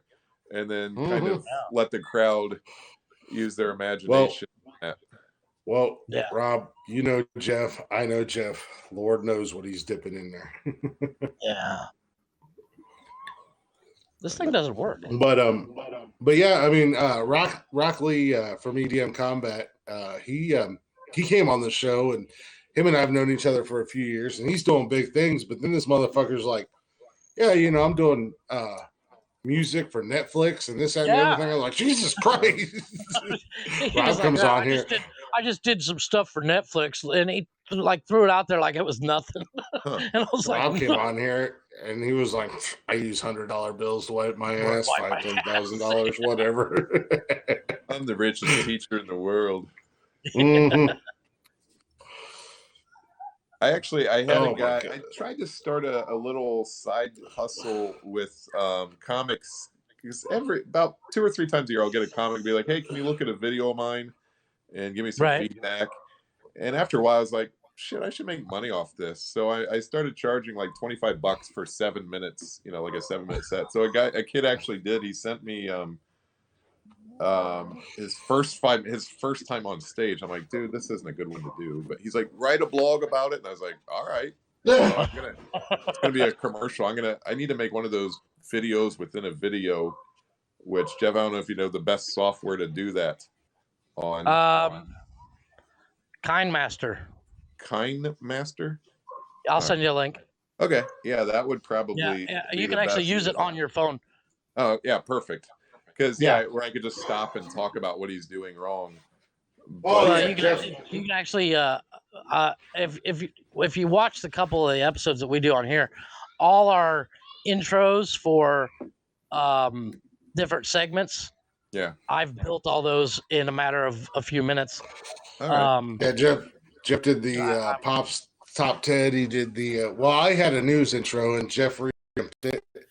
I'm still waiting on him to add the Trump liners for me. Yeah, but you can actually like do voiceover on that. It's actually really easy to use, and it takes like 5 minutes to download. Maybe. Okay. Yeah, I'll check that out then. But yeah, I use it for YouTube editing. Yeah. use it with a mixture of teaching and comedy. I was like, might as well. That's kind of my retirement plan on top of trying to get a book published is to teach comedy and things, which I probably could have done if I knew how to market. But yeah, no, that's good. Anthony looks like he's writing a set there. Anthony, might I suggest Don't Wear Shorts on Stage? Available on There you Amazon. go. Give you all the previously unwritten rules about stand-up comedy. Why can't you wear shorts on stage? It looks unprofessional. Read the book. You're a comedian. Spoiler alert. What is? Yeah. What's professional about being a comedian? Now people are like, well, what about what's his name? Who's the guy, the fat Hawaiian guy that does it? Fluffy. Gabriel Iglesias. Yeah, I was like, well, he's not Iglesias. He's not. Those are Hawaiian. mostly jorts. Actually, he's not Hawaiian. He's actually Mexican. Yeah, I was gonna say, isn't he Mexican? I was gonna say, Bert Kreischer does his stand up without a shirt on. Well, yeah, that dude's or as Jeff says, Bert Kreischer. Kreischer. I always throw an N in it. Yeah. I was just say his first few years he probably wore a shirt, but yeah, people actually, about that rule. If you go back to watch Larry the Cable Guy before he was Larry the Cable Guy, he wore khakis. He looked like he was like wearing a damn suit, and he literally told the exact same jokes, got the exact same laughs, but now he's doing the same jokes he was doing back then. If I may, fellas, his name is Dan Whitney, and yes, we've worked together several times. And Dan, actually Dan. He doesn't Whitney? have an accent at all. I told my dad that. It was like I told my dad there was no Santa Claus. He was so upset. Yeah, I think he graduated from Nebraska too.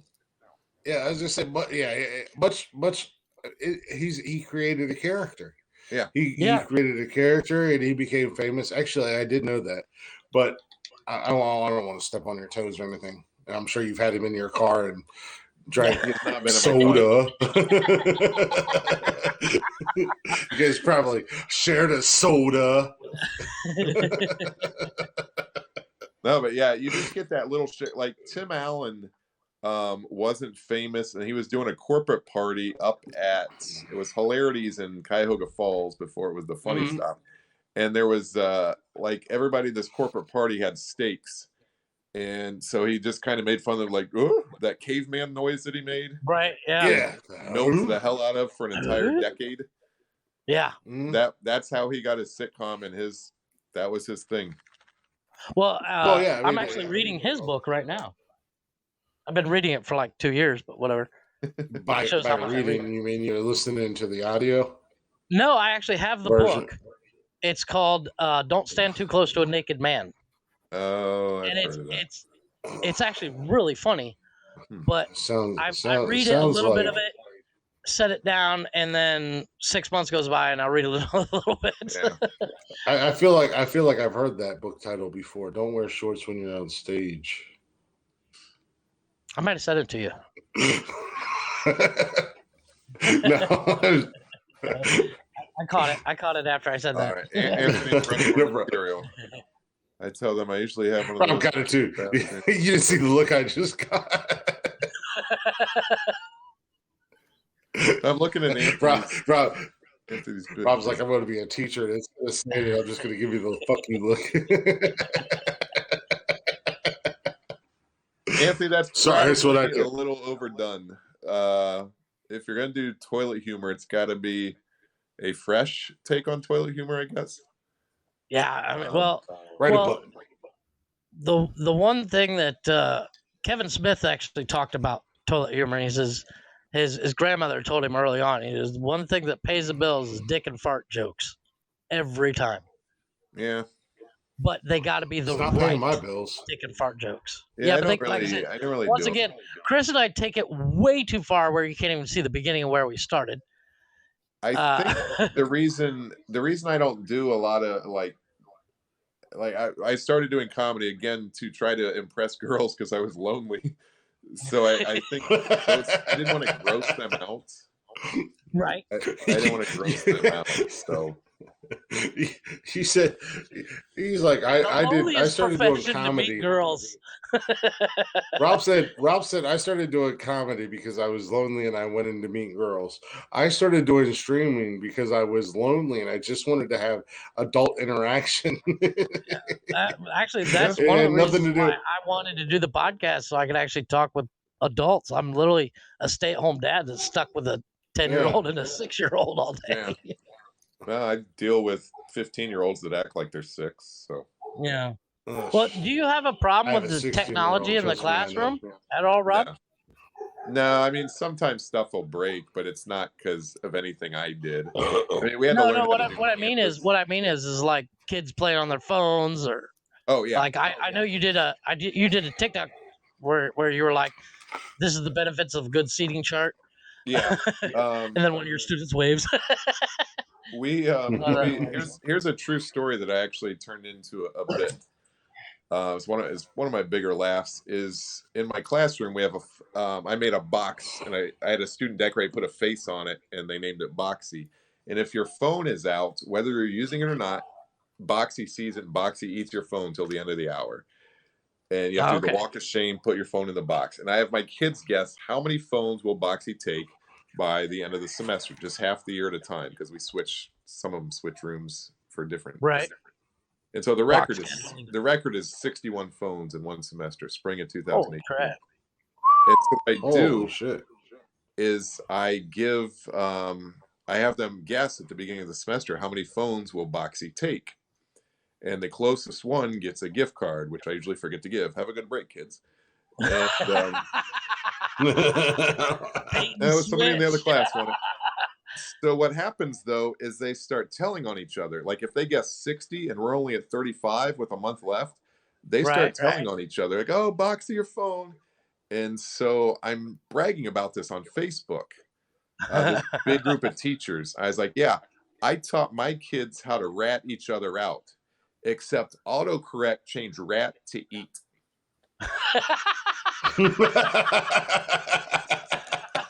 Sometimes the jokes write themselves, Rob. True story. Yeah. And yeah. so that punchline has 2 taglines. One of them is, one of the comments was my wife saying, "Rob, stick to what you know." That's when I do more comments. So again, it's sexual stuff, not like a blatant disgusting. And then the other comment I said is, a lot of people leave comments, they're saying, "Durham, I didn't even know you coached softball." Ouch. Yeah, that one I do if I'm in like a small, homophobic town where a little more rural area.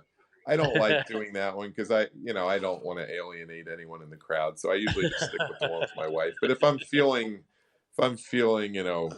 edgy, I'll throw that one there. Or if I'm just trying to get laughs no matter what, if I'm just mad at the crowd, I'll say that. But yeah, that was one of those true stories that actually happened. And I said that bit one night, and this teacher, and she's like, "I saw that true story." It's like, yeah, it is. So, that is like I said, sometimes the jokes just write themselves. Yeah, I took one phone today. I took 4 at a time the other day. But yeah, they're still on their phones. It's annoying. I saw one teacher, what they did, them shoe holders that you hang on the back of your door? We're no longer allowed to do that. Oh, really? And kids have decoy phones. They'll take their old iPhone 4 and put that in there. And then you're liable. Well, I mean, because they get the. Yeah, if somebody steals their phone on the way out, you're liable for that. It's just at this point, I'm like, what? If you don't want to listen and risk your grade, that's on you. I mean, you don't offer extra credit, like we're not allowed in standards-based grading. Mr. Durham, I know I have my phone out in class, but I'm just saying.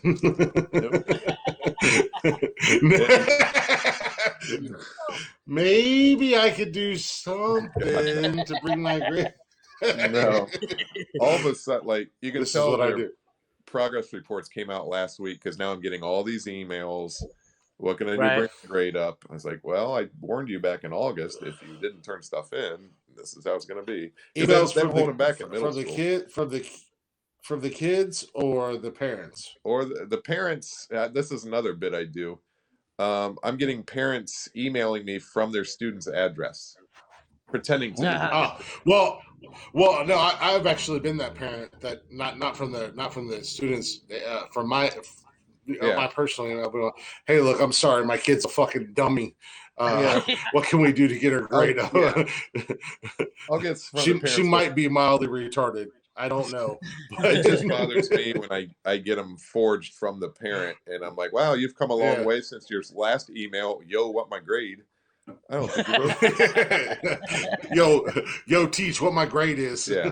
Apparently, my class is working because your spelling is improved. Yeah.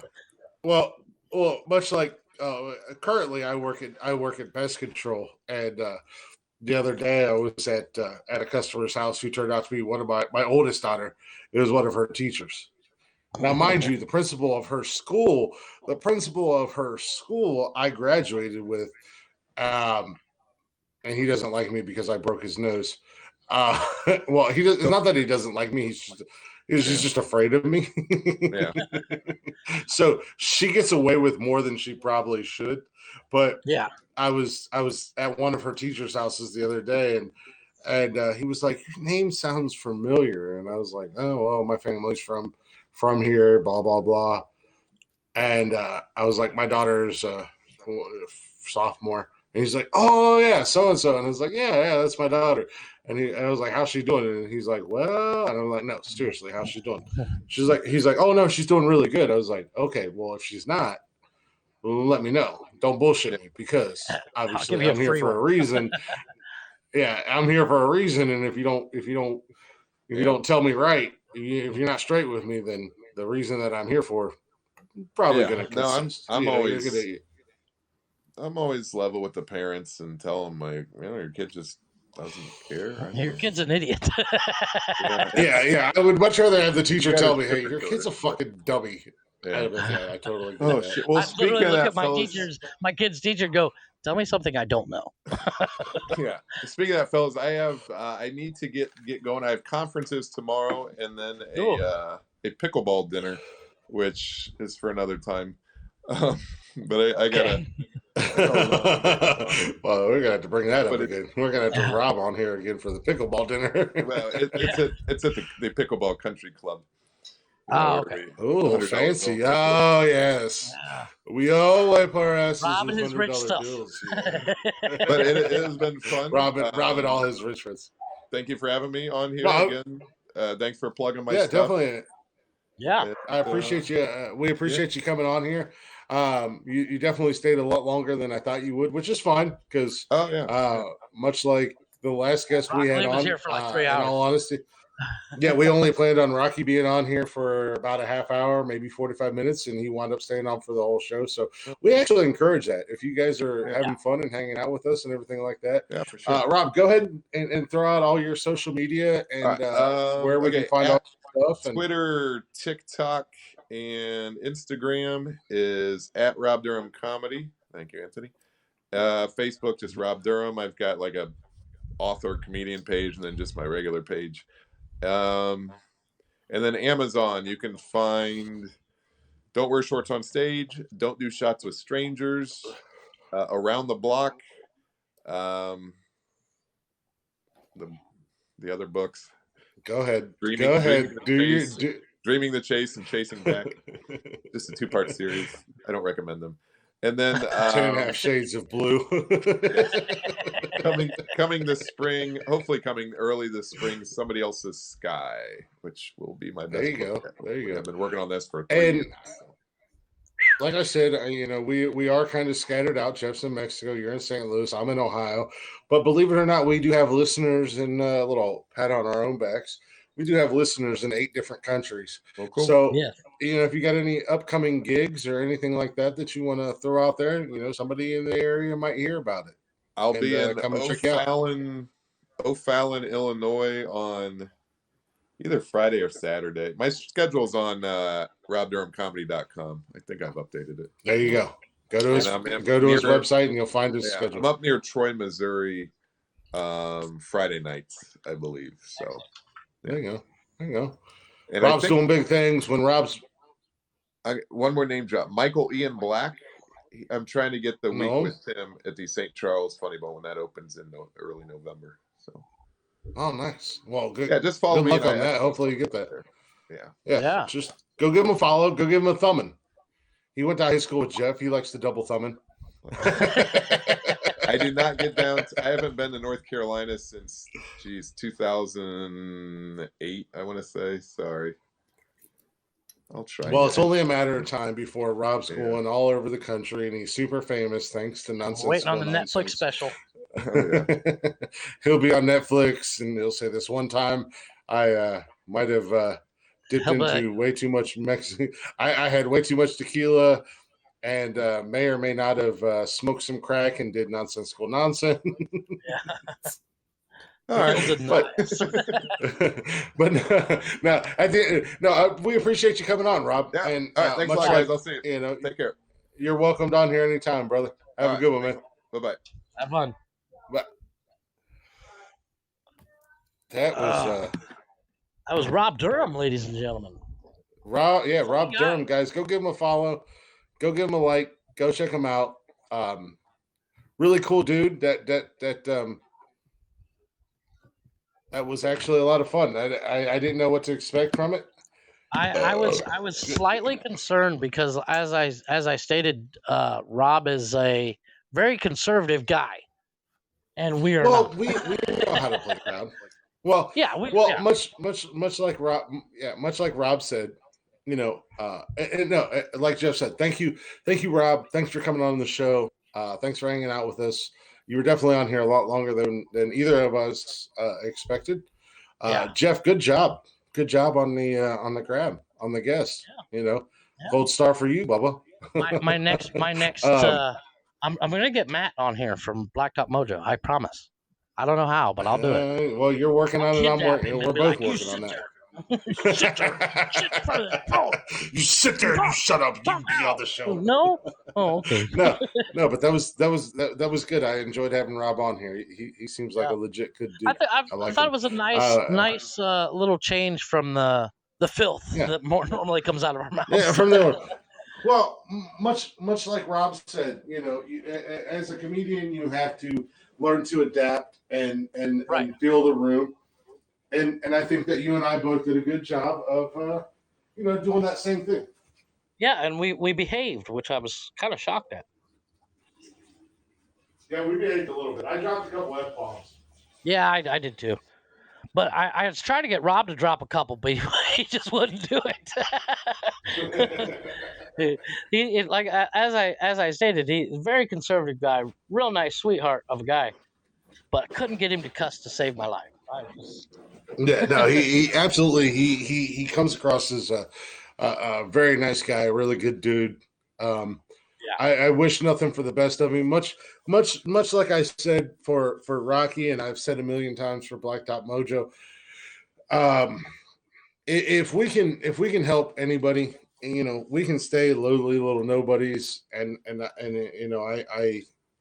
I get a little bit of enjoyment like knowing the Simpsons of podcasts. You're nobody until you've been don't on know what that means. Nonsense. Well, they say in Hollywood, I get that. Been on the Simpsons. So if we are the Simpsons of podcasts, you're nobody until you've been on Nonsensical Nonsense. Yeah. Do you ever, I think that's a nice little. That'd be cool. Yeah, it's a little nod to us that we, like I said, we've only had 2 guests so far, and they've actually turned out to be awesome. I didn't know what to expect either on either guest, but it's been fun. It's been really good. It's a cool thing. I don't know how you feel about it, but it's a cool thing for me when we only expect somebody to come on here for a half hour and then 2 hours go by. And 2 hours go by and they're hanging out. Yeah.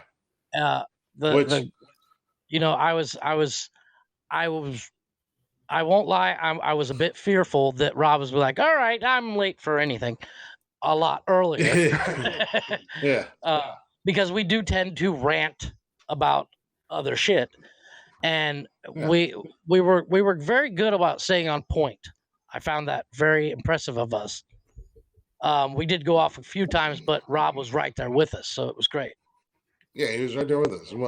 Much like Rocky was, and Yeah. it's cool that we create that environment where people, It's a safe Yes, space. again, I'm just gonna kind of stroke myself off. Joe, if you can stroke yourself off, I'm not gonna stroke you off.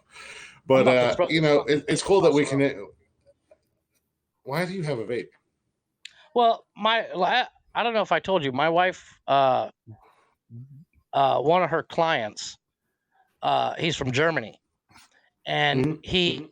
he asked her like 6 months ago to buy her some tequila, buy him some tequila, some really expensive tequila, like cost more than my first 2 cars, for him and ship it to him. Well, the problem was, in order to ship alcohol through FedEx or something like that, you have to have a license. We didn't know this at the time. So this tequila has been sitting on our top of our refrigerator for 6 months. And he came into town and he contacted my wife and he's like, "Hey, can I pick up my tequila?" And she's like, "Yeah, sure, no problem." And he owns a vape shop in Germany. And he Oh, sent us nice. these vape. He gave us these vapes. And I was like, "Sweet." And it says it's good for like 300 puffs. But I got 4. You definitely did not get 4 puffs out of that. I literally just opened it on the podcast and Well, you just nothing. I don't know what the green light blinking is. I don't. Like it was. Is it rechargeable? No.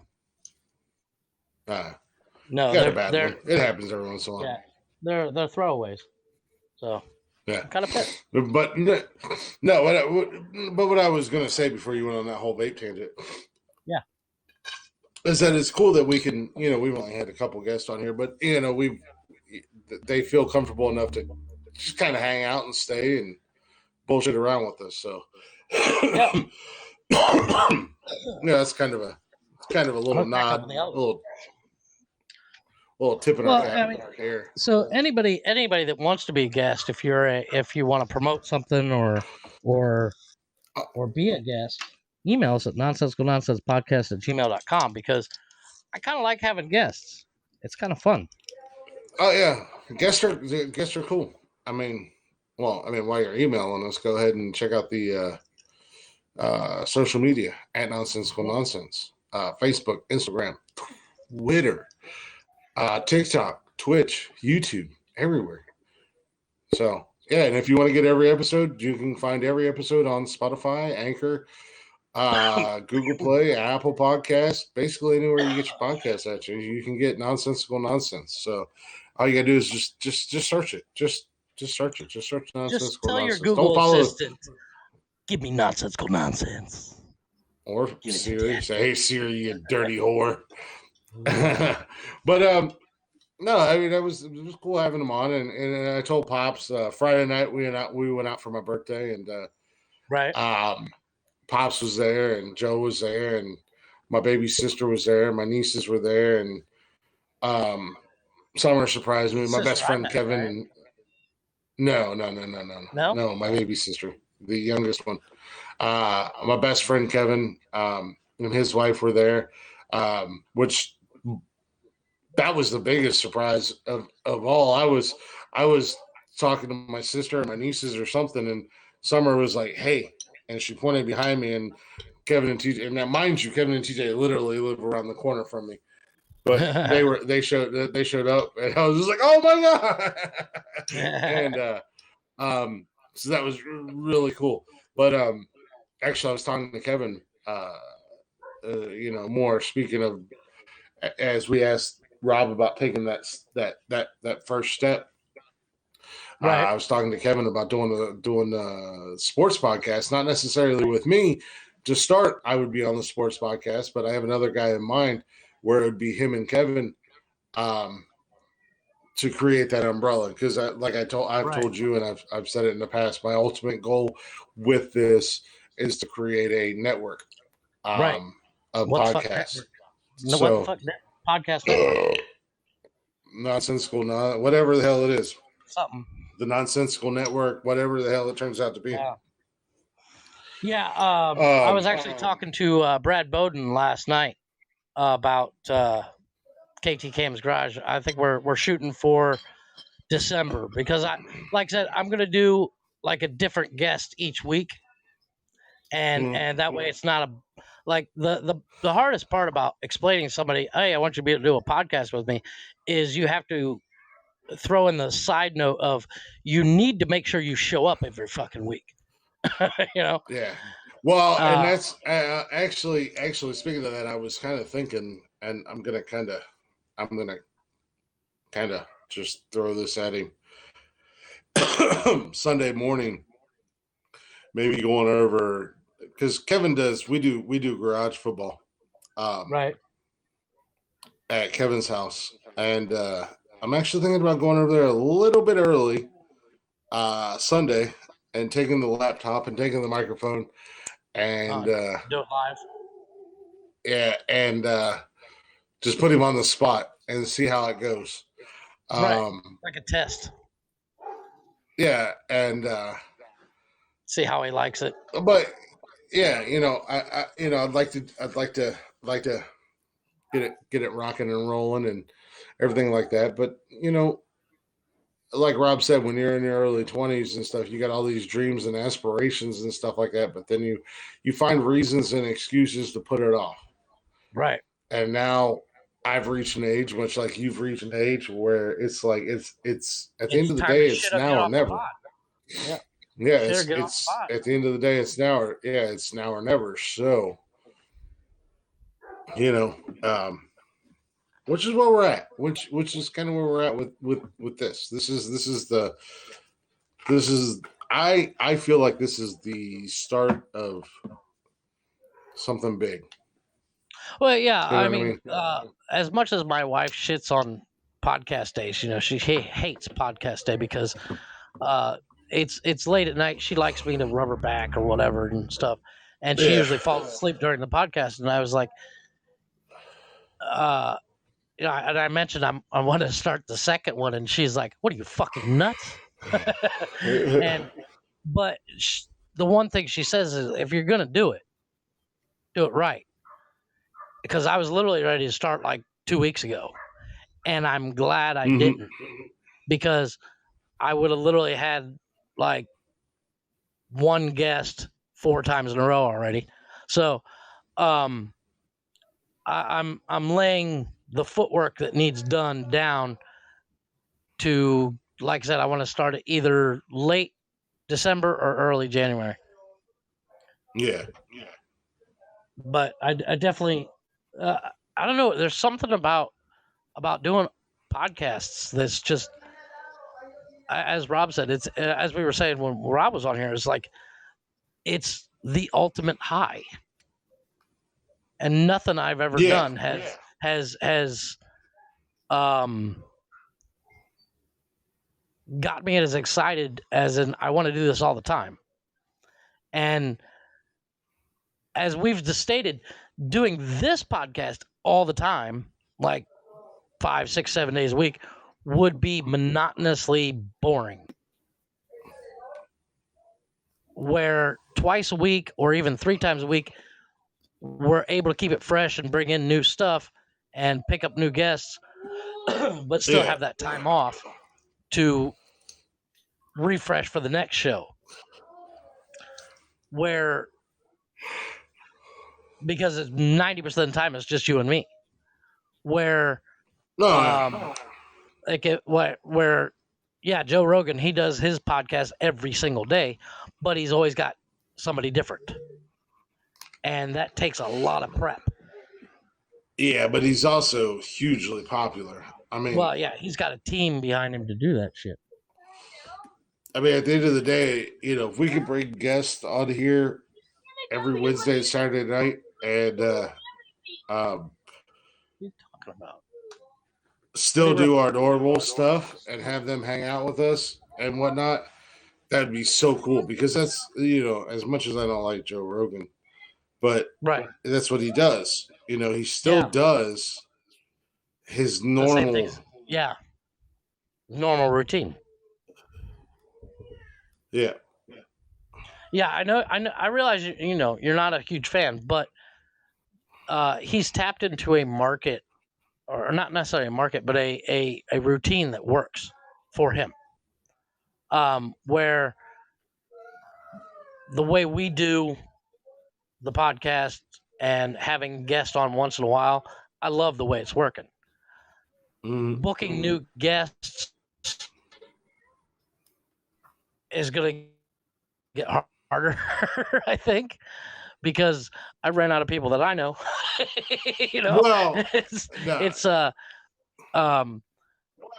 I mean, there's other people that I would have on, but most of the people that I would have on are car people, and I know your eyes would glaze over, just like if you brought in somebody that you guys just talked about sports all the time.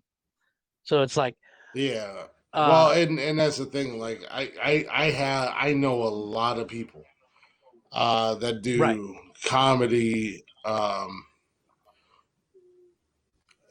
music, this, that, and the other thing. So, you know, I've got a lot of connects.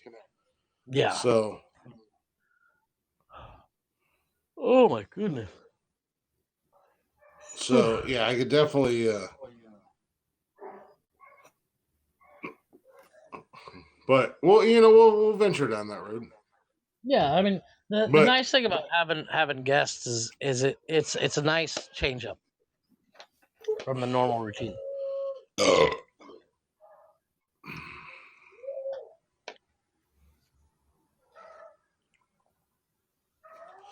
Yeah, it's a little. It's kind of like a curveball, so to say. Yeah. But all that's like I said, tonight went way better than I thought it was going to go. Not that I thought Rob would be too stuck up or something, but our brand of comedy and his brand of comedy are opposite ends of the spectrum. But you know, Rob held his own. I'm very proud of what he did, and you know, like I said, I was seriously impressed. Yeah, no, it was cool. Like I said, you know, you gotta adapt. You gotta adapt to the guest, and Rob was fun. You know, I'd like to have him come on here again and hang out with us. You know, down the road. Yeah. I feel like I don't. I mean, you know it better than I do, but I feel like he had fun hanging out with us. So much like Rocky did. It seemed like he did. I mean, the one thing I think we need to work on is you shut is what not that no, this isn't like reflection on Rob or Rockley, but if somebody we have on is like we're like kind of done with them, we need to figure out a way to give them an exit. You know what I mean? Or else we're just keeping people hostage. You know, we're just like, well, we'll let you go. Yeah, well, no, trust me. Like, actually, we can talk about that off the podcast. Yeah. But like not I said, really podcast material. No, but I mean, like, I'm sure there's going to be a couple people we have on that we're like, okay, we're going to give them 30 minutes and then they're out of here, kind of thing. Oh, where absolutely, where somebody comes on like Rob or Rockley. I loved having Rob on as long as we did. I love having Rockley on as long as we did. The fact that you guys got me to sing on that episode still blows my mind. My wife's still shocked by it. That was awesome. That was awesome. And it's on TikTok. And it's on Instagram. And it's on Twitter. And it's on Facebook. Was I drinking? No, I don't think you were. No. I don't think I was. Weird. Nope. You know who was drinking and you did not get to sing that night? Yeah, shut the fuck up. But with that being said, let's go ahead and shut her down for tonight. Yep. We'll be back Saturday night. Thank you guys for listening. Thank you guys for hanging out. Chatter's Box.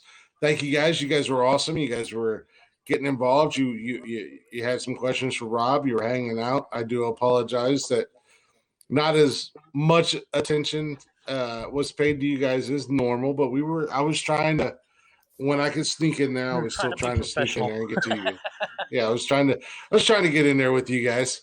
You know, I love you guys. But yeah, definitely thank you guys for listening. Hopefully you enjoyed the show. Hopefully you enjoyed Rob being on here with us. You know, as Jeff and I have said, we definitely want to get more guests on. Go check out Rob on social media at Rob Durham Comedy. Also one his word. webpage at robdurhamcomedy.com. If you're in the St. Louis area or you're in the Missouri area, you can check him out at one of his shows. And as always, huge thanks and a shout out to Blacktop Mojo. Thank you guys for allowing us to use your music for the intro and the outro. Thank you guys for the birthday shout out. Thank you, Jeff, for the birthday shout out as well. That was really cool. Because I got nothing but love for you, brother. And make sure you check out Blacktop Mojo on social media at Blacktop Mojo across the board. Go stream the shit out of their music. Go follow them. Go tell them we sent you. Nonsensical Nonsense sent you. They'll make them scratch their heads and go, who the fuck? But and while you're doing all that on social media, make sure you check us out on social media at Nonsensical Nonsense on Facebook, Instagram, Twitter, TikTok, Twitch, YouTube, and go get every episode of the podcast on Anchor, Spotify, Google Play, Apple Podcasts. Go give us a thumbing. Go give us a liking. Go give Jeff a pounding. Tell your friend. Tell your friends. And you can email us at nonsensicalnonsensepodcast@gmail.com. I was getting there. I know. Share it out. Tell your mama. Tell your auntie about it. Let everybody know. Also, I'm sorry, Rocky, but also go follow at EDM Combat across the board at social media. Go give him some love. You can tell him that Nonsensical Nonsense sent you, and he'll know exactly who. He'll be the one person to be like, "Oh, I know those guys." I know those guys, but I don't like to tell people that I know those guys. He'll deny it. Oh, I know them. But yeah. But again, thanks for hanging out with us tonight, and thank you, Rob, for hanging out with us. It was awesome. Hopefully, we can get you on the show again. Maybe we can get you on here one Saturday night when you got nothing going on, and you don't have to rush off. Well, unfortunately, he is a very busy man. Like, besides writing the books, he teaches all day, and then stand up and all this shit. He was saying today, he did 13-hour job today, and then came to the podcast. Much like Rocky, Rob has an open invitation. He's welcome here anytime. Both of them are welcome here anytime. All they gotta do is let us know, and we'll bring them on. We'll bring them on board. But with all that bullshit being said, all the nonsense out of the out there, Jeff, awesome show tonight. Appreciate you, brother. Love you. Too, sir. And I will see you. Well, I'll see you Saturday night, but I'm sure I'll talk to you tomorrow. I'll probably talk to you tonight at this point. But we will see you guys. Jeff's going to message me. I'm going to message him back, and then I'm going to fall asleep. First of all, we don't text. Yeah. No, that was my PlayStation holding the controller motion. Exactly. Yeah, we don't text. It's literally all audio.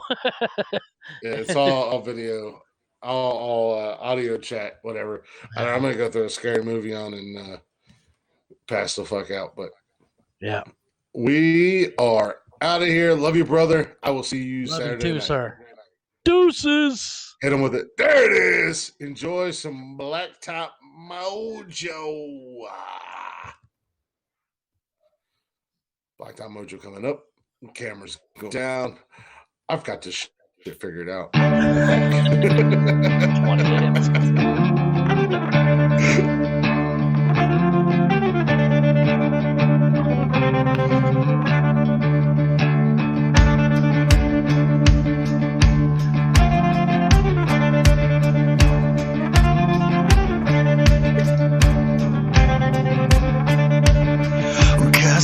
by the devil. I got fire in my bones. I'm burdened with the black heart and cursed and wrong. I feel the sunshine, it's cold on my face. Forbidden fruit on my tongue, it's sweet to the taste. And you can try and kill me, try and gun me down, shoot your pistol at me, I laugh at the sound.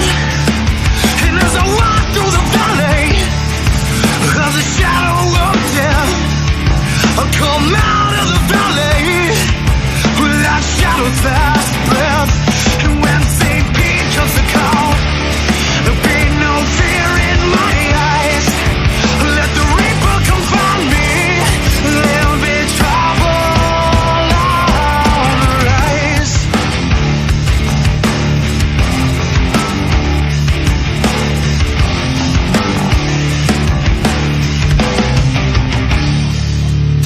Well, I was born in a crack in the earth, raised by the lightning and baptized in the dirt. And as I walk through the